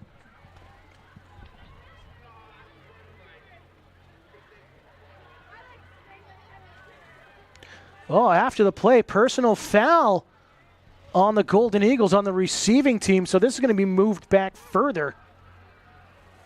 Didn't see a flag, but we just saw the call from the official.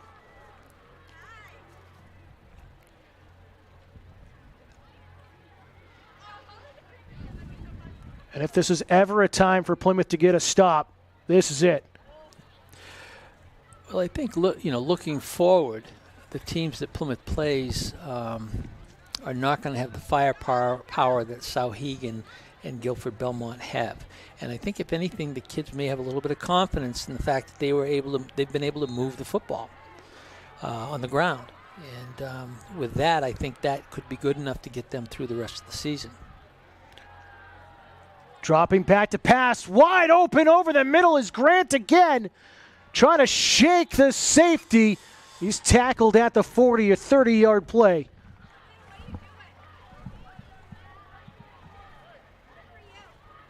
And just the run game for the first half, and now the passing game coming out on display for the Golden Eagles.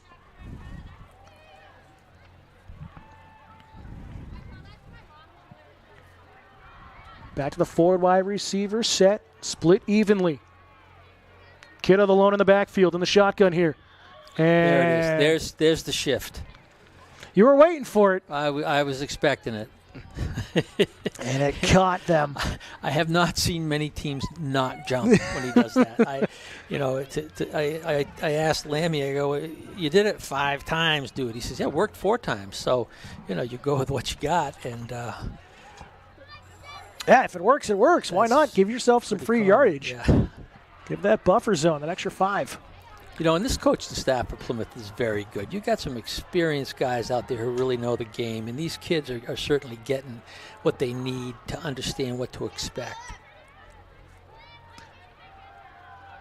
Stepping up in the pocket, Reese, quarterback, hits it off. I thought he was going to be quarterback keeper. Finds his target. He was close to the line of scrimmage. And it will be another first down. Well, it was a good tackle made of the quarterback after he released the ball, which is exactly what you got to do. If he hadn't thrown and had to run, they would have stopped him behind the line of scrimmage. But I believe that was number 88, Sam Cheek, on the reception, the senior. Under a minute to go here, third quarter. Officially 2nd and 1 at the 49.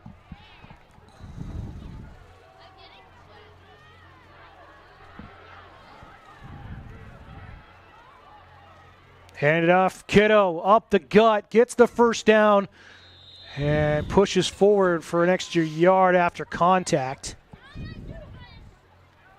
So that'll stop the clock momentarily while they move the chains. He had a little bit of help with, what number is that? He just grabbed him by the shoulder pads as he was going down and pulled him forward. So I'm not quite sure that's legal, but you can kind of get behind him. But it's legal if you're not caught, if there's not a flag on the play.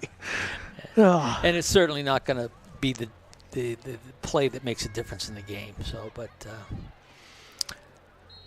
but Gilford Belmont will let the clock run out to end the third quarter, and a big third quarter for the visitors as they take a 28-7 lead after 3. And Mike, looking at it, it really feels that it's all 4-down territory for Plymouth, trailing here by 21, and you've got to start throwing it downfield.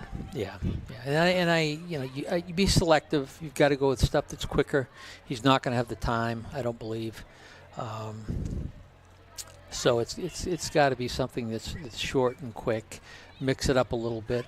Coach Sanborn knows what he's doing. The guy's got this under control in terms of that, but it's can our guys, step up and make it happen. And again, when you're starting all these sophomores, a sophomore quarterback, halfway through the season, that's a tough spot to be in. And, just timing with receivers and all that sort of stuff. So it's, Plymouth's definitely in a rebuilding year, I think you would say.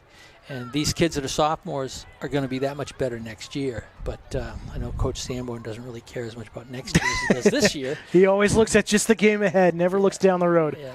But you're right. It's just all about that game experience and that knowledge that you can put in your playbook from what you've seen actually being in the game versus practice. First play throw over the middle. Caught at about the 25. VC with the tackle. And Reese can't be stopped with his arm right now. Believe it was Cheek again. Hard to see the numbers.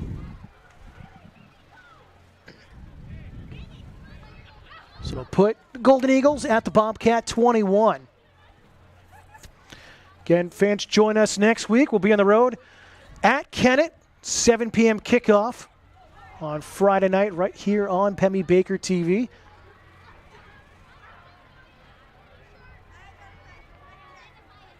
Reese in the shotgun, still in the game. Quarterback keeper, design play, fooled almost everybody. Slips across the 20. Gain of about 3, but it looked like everyone pulled to the right.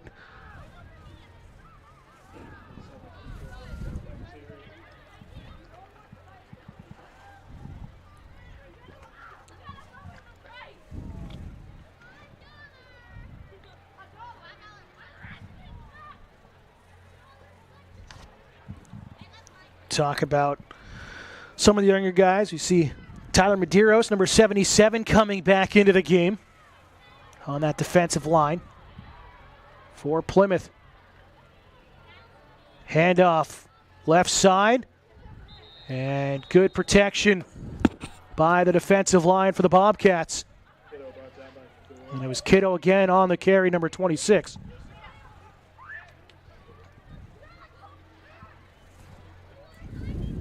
Nice tackles by Cador and Sanborn on that. And great to see Cador back out there after missing last week. And that was a big body that Plymouth missed against Souhegan. Yeah. And that's the thing. When you lose a starter and you've got to start moving people around, everything is more difficult. You don't have the rhythm. You don't have people, knowing what the other person's doing all the time. And it makes it tough. 3rd and 9. Pressure coming on the strong side, and this one's overthrown through the back of the end zone.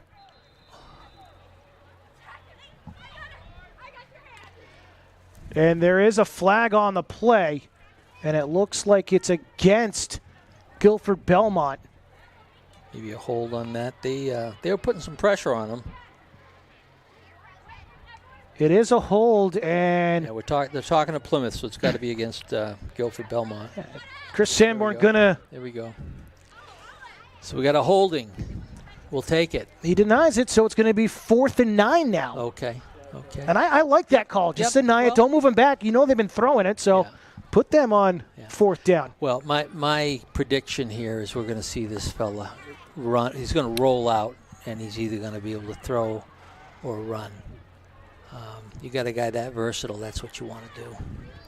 Same setup, and you got trips to the left this time. Nope. Three-step drop, blitz coming, gets hit on contact, and it's underthrown. And Plymouth gets a turnover on downs, and that's a stop that you needed. Yeah, absolutely. And I'm a little surprised. I figured they would have tried to get him outside where he could kind of pick and choose to either throw the ball or to run, but they dropped him back, and Plymouth with a good blitz. That good call by Coach Lamb. There's a Bobcat down right now in a lot of pain. Can't see who that is, but definitely in a lot of pain and grimacing, pounding the turf. And again, you talked about it pregame and a few times here tonight. This is a Bobcat team that's already depleted in numbers, and you, with the injuries, you cannot lose, another one. Yeah.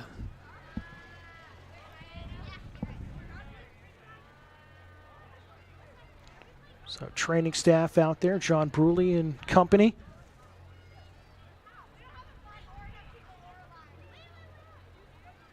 And looks like Bobcat teammates are going to help their player off the field. We'll see who it is. Looks like a D lineman, but I can't tell for sure.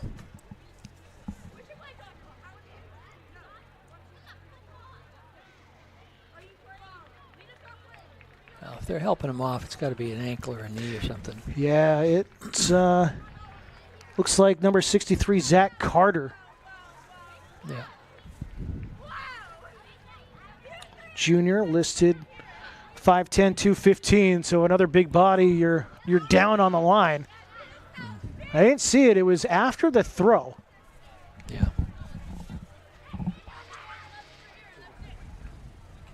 Well, it's tough, but hopefully he'll be able to, if it's an ankle, ice it and keep off it, and try to get back out there as soon as he can for the next game.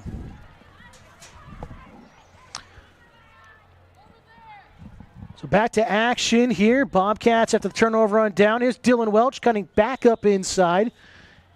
And a gain of 6 on that carry.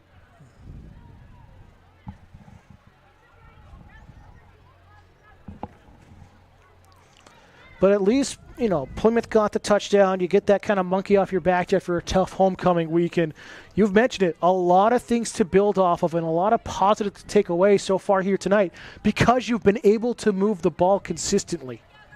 And I suspect that the quarterback is going to get better. He's young, and he's getting a good run there. He's getting a lot of experience right now, and he's got somebody to work with him a little bit on picking out your primary receiver, your secondary and tertiary. I mean, it's got to be a read, and it's tough to do that when you're young and you haven't had the experience. But Dylan Welch on that carry, carrying a couple of Golden Eagles on his back.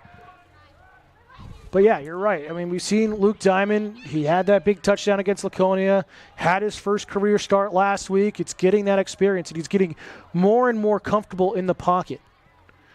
Handoff right side, Dylan Welch hitting the backfield, still able to stay on his feet, and gets close to the 40.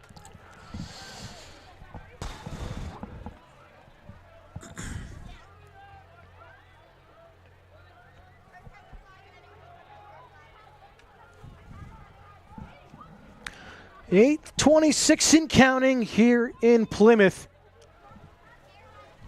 On the Grayout game here, Friday Night Lights. The Luc Bisson Memorial Game, and all benefits tonight going to Luc Bisson Scholarship Fund.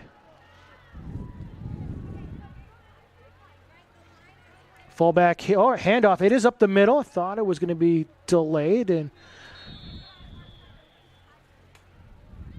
everyone on their feet. Dylan Welch gets close to the first down marker. Now Plymouth going no huddle. Haven't seen this all season. Yeah. Why not? Try something new. 3rd and 1. And first down territory. Good run there from Matt Cleary. You notice Matt putting both arms on that ball, covering it up. There is a flag, and it's going to be a hold on Plymouth. So that's going to negate it.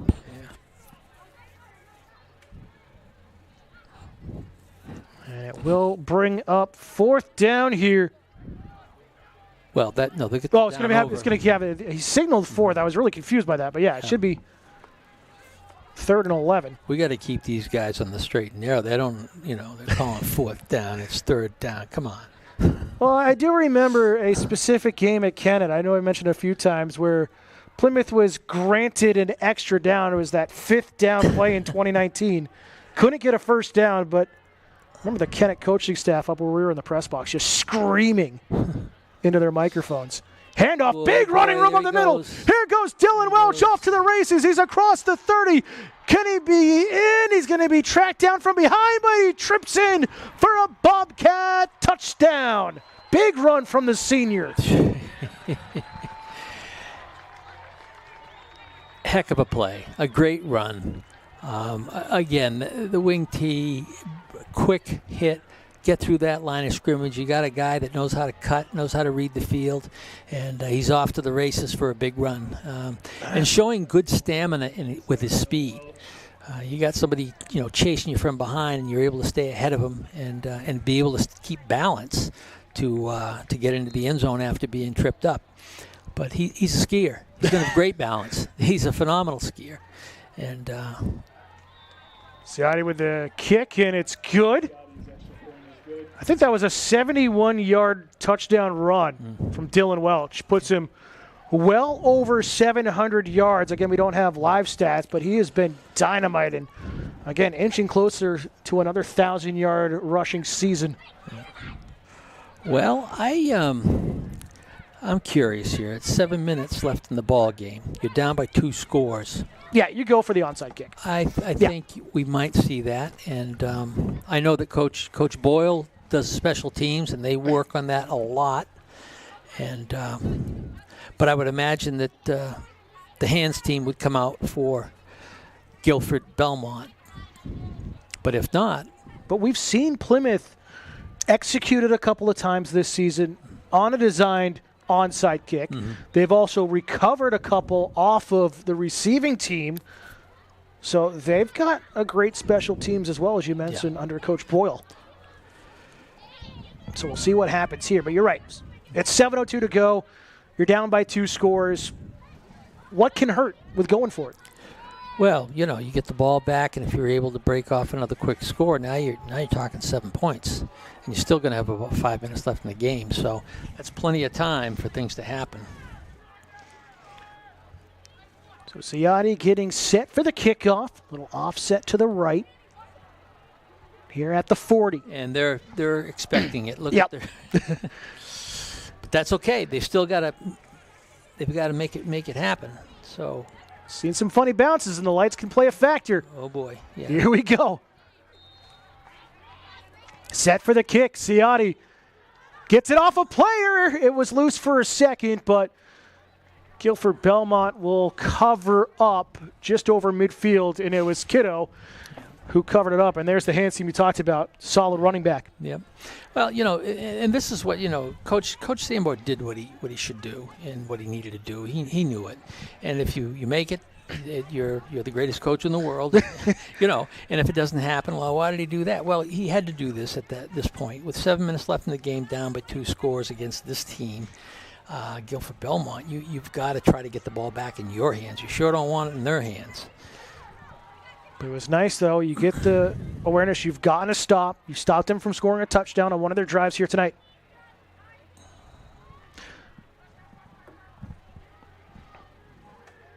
Handoff here in the right side, and it's Isaiah Lambert, the senior.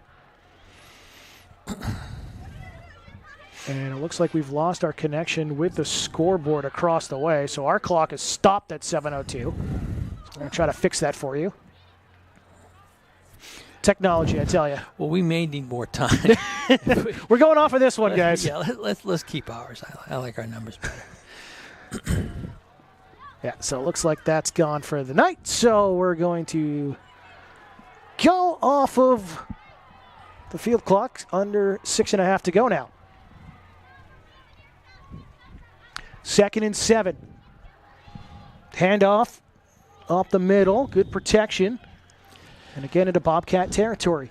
And I don't think you'll see them throw the ball much unless they have to. If they can move the ball and get first downs and grind out the time, that's smart football, and that's probably what Gilford will do.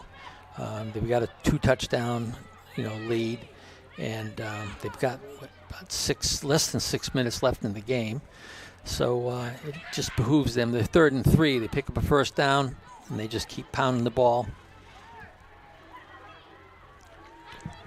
So again, it was seen all night long. Reese in the shotgun I formation. Quarterback keeper going to design to bounce out the left. Flag on the play. Off and running. No one's going to stop him, but we're going to see what the call is. He got a great downfield block from his receiver over there on the sideline that made that easy. But hopefully we've got a hold, and it'll bring it back. And that's exactly what it is. Yeah, a lot of times people don't get that free range without something going on.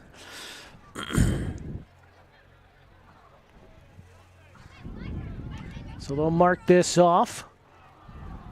Stay 3rd down, but it should move Gilford Belmont back over there to their side of the field. Looks like we caught up with the time. Nah, I'm running it manually here. Okay. I'm gonna double duty here. No magic, huh? I mean, I will say it's magic. Yeah. Well, it's gonna be 3rd and 18 now.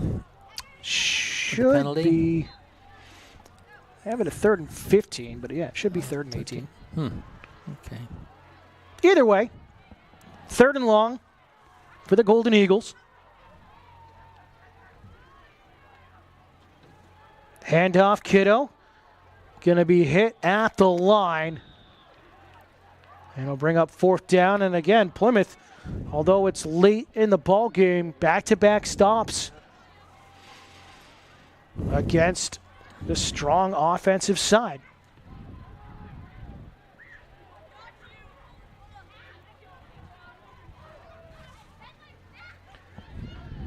And it still looks like they're going to go for it.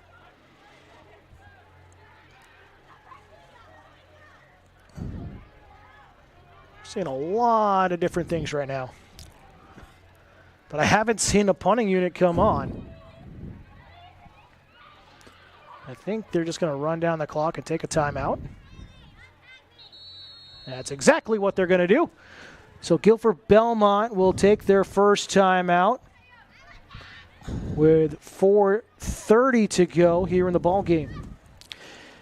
I mean, you'd think that they probably would punt just to put more mileage in between Plymouth and their goal line. But, maybe they feel they can make it happen. They certainly got capable ball players to make it happen, but and they may just not want to give Plymouth the ball back, because I think there's been a little bit of a swing of momentum with the second score, and I think the kids realize that they can play with these guys. So what are the positives? I know we talked about it a few times here tonight, that this Bobcat team can use going on the road at Kennett next week. Well, I think the confidence with the quarterback is one thing. The more they play together, the more confidence they get as a whole. They get more used to each other. And again, I think that the coaching staff's done a great job, considering that they've got, they played 5 sophomores last week. And, you just don't usually get the performance out of the sophomores because they just don't have the experience and physical maturity and strength and all that sort of stuff. But so here comes the punt unit. Dylan Welsh with his heels near the 30 to receive.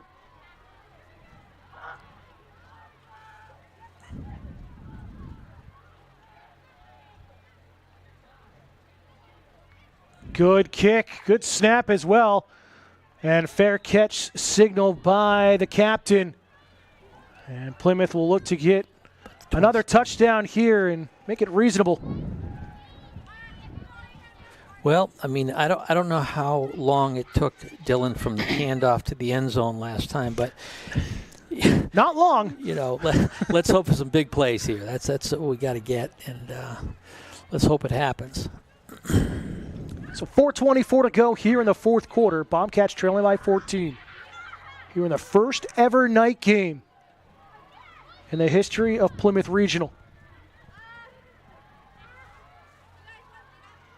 Handoff right side for Welch, and he's met right at the line of scrimmage.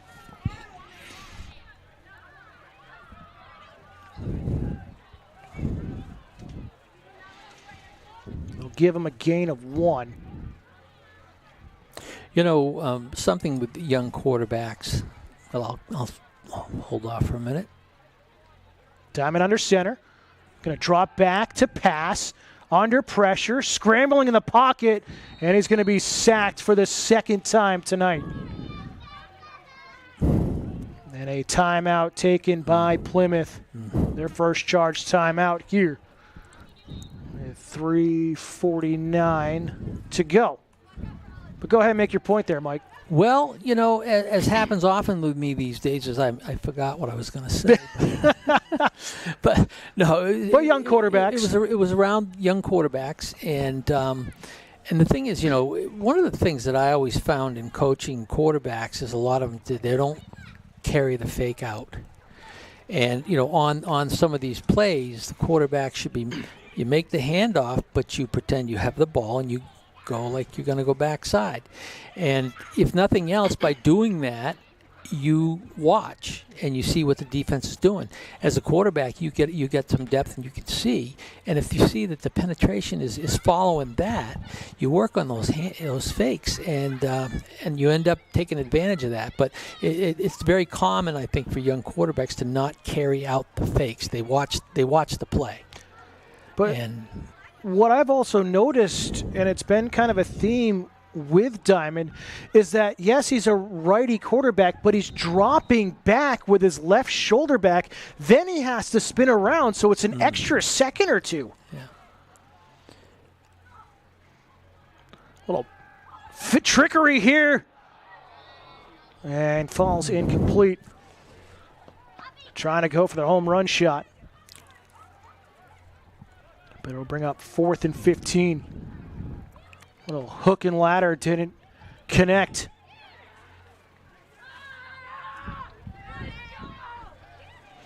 Let's hope Ciotti can get a good kickoff. You got to put those guys back.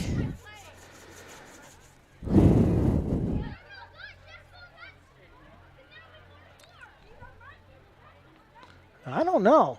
They're sending Diamond back out there. I mean, why not work at I mean, you don't want to ever give up, but a practice scenario. You know, you're tucked deep in your own end late in a ball game. Think of it as a 28-28 game and see, or you're down by 3 and see if you can drive in a 2-minute drill. Well, it's 4th and 15, right? Yep. And now a timeout called by the Golden Eagles. They'll have 1 remaining. I mean, even with a fake out, it's not enough for a first down. So I really think Plymouth is going to try to go for it here.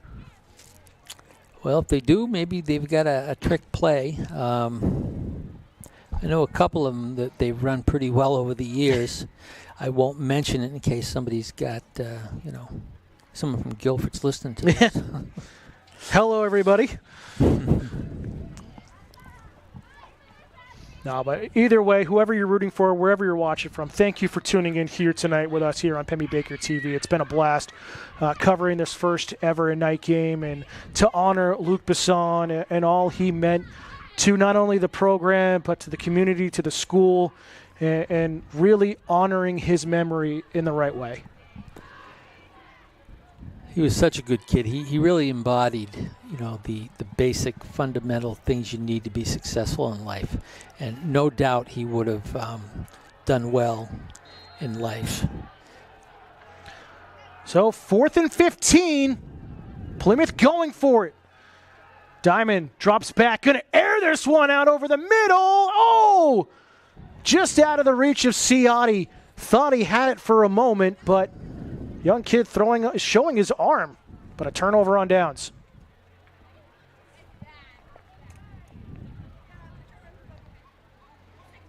And again, I don't mind that play call. I mean, you're down 2 possessions late. Why not try to get something?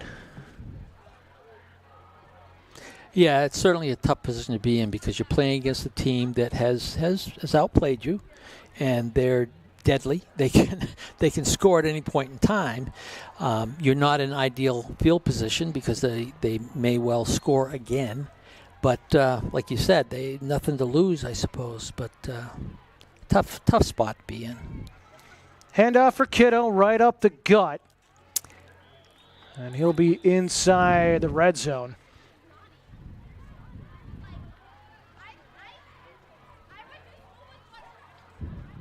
On a positive note, I think we are reconnected with the tower, so that's nice. Not going to have to pull double duty again the rest of the night. Well, I'll tell you that this game has been hard fought. It's been a good tribute to Luc, just because of the nature of how these kids have stuck in here. And they've given it all. They have nothing to be ashamed of. And we always hope there can be a miracle. Same formation. Handoff, Kiddo going right up. I mean, that draw right up the gut. And it's been working for them here this evening. But as you talked about, this Plymouth team, they've been able to run the ball with Dylan Walsh. They've been able to kind of work out on the edges. They've protected the edge as well defensively some of the time here tonight. Yeah. It's just they've been tested in the second half in that secondary and have been beat by a really strong arm quarterback. Yeah. You also have kids going both ways. Matt Cleary's going both ways. Dylan's going both ways. It's hard. It's a long game and it wears on you. I mean, you want to play every play, but you don't get a break. Approaching 2 minutes to go, 3rd and 2. Handoff, Kiddo with some running room across the 5 and pushes his way in for another Gilford Belmont touchdown.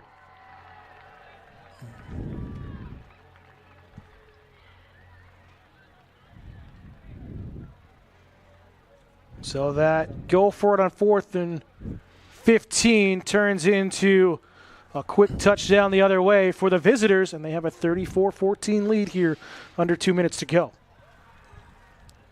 Well, it was a gamble, and it didn't work out, and that's what happens sometimes. But I really think when you looked at the situation, where they were, how much left in the game, how far they were behind, like you had said, what do you have to lose? Yeah, you've got to treat it as, almost a playoff scenario and try to get that experience because the offensive line, because the offense is so young. As 3rd and final timeout taken by the Golden Eagles here, getting ready for this extra point, or 2-point conversion actually, where they were lined up.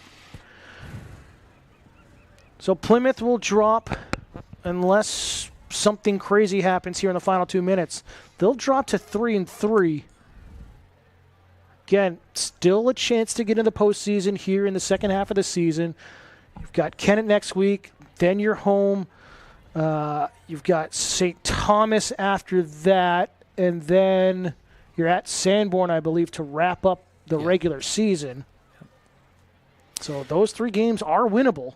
They are winnable, and I think that it's going to come down to, it's going to be between Plymouth and Kennett probably for that 4th spot.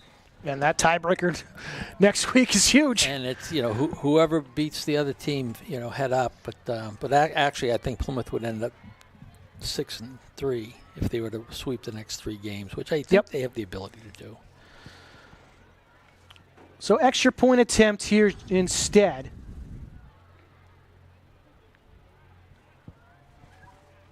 And the kick is driven through the uprights, and a 35-14 lead for Gilford Belmont.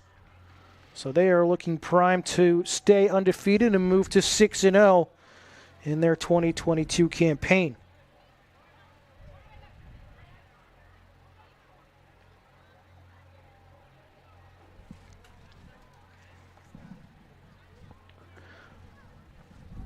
And so glad all of you could join us. So far, about 300 people or 300 devices on YouTube tuning in over the course of the evening.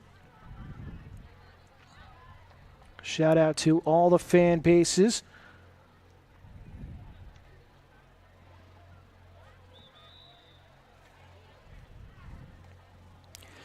Well, you know, in looking forward again, you got 15 sophomores and 8 juniors.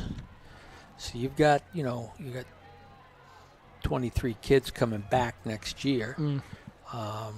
They'll lose 12 seniors, and they'll lose some big ones too. But you got some youth coming up. They're getting experience now, and this is just in high school football. It just goes in cycles.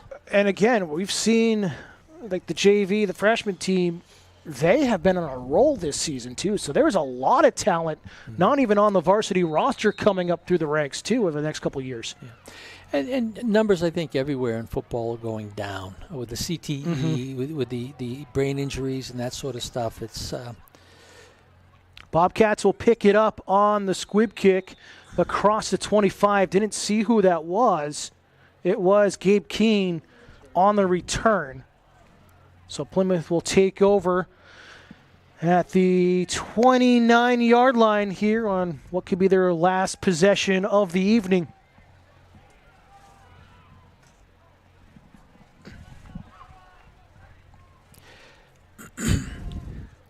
So we'll see what Plymouth decides to draw up here.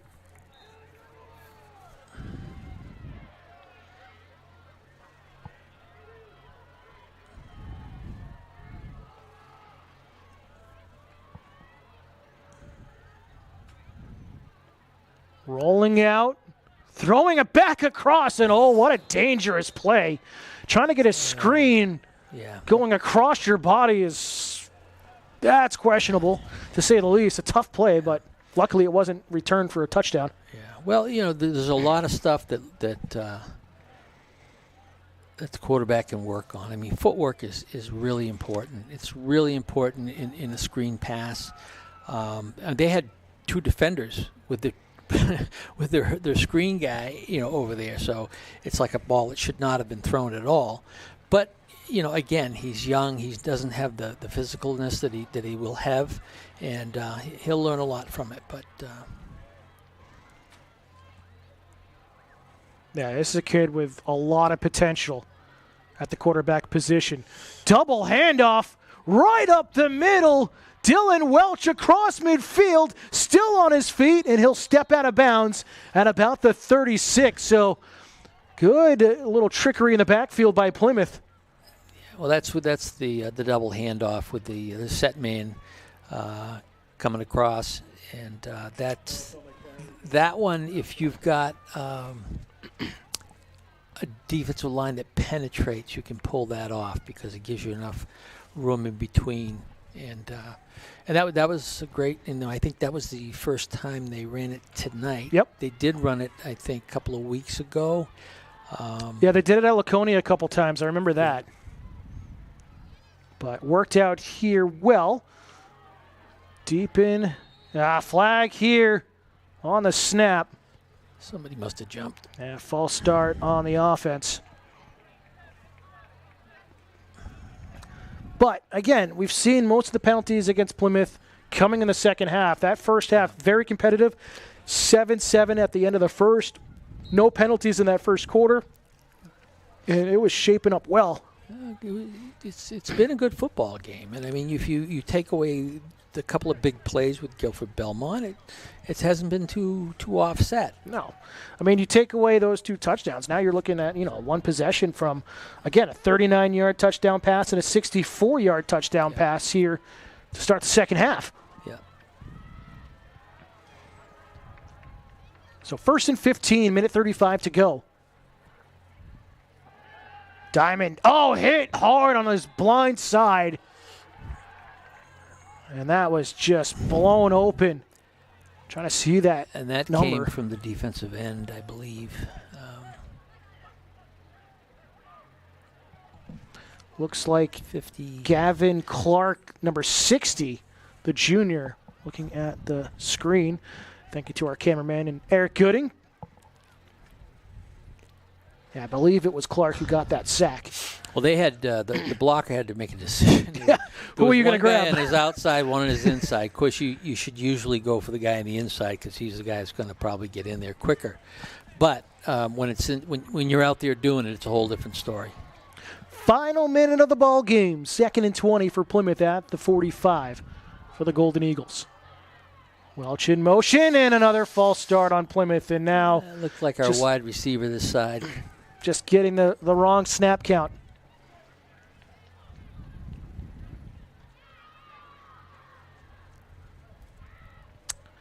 So it'll be right at midfield.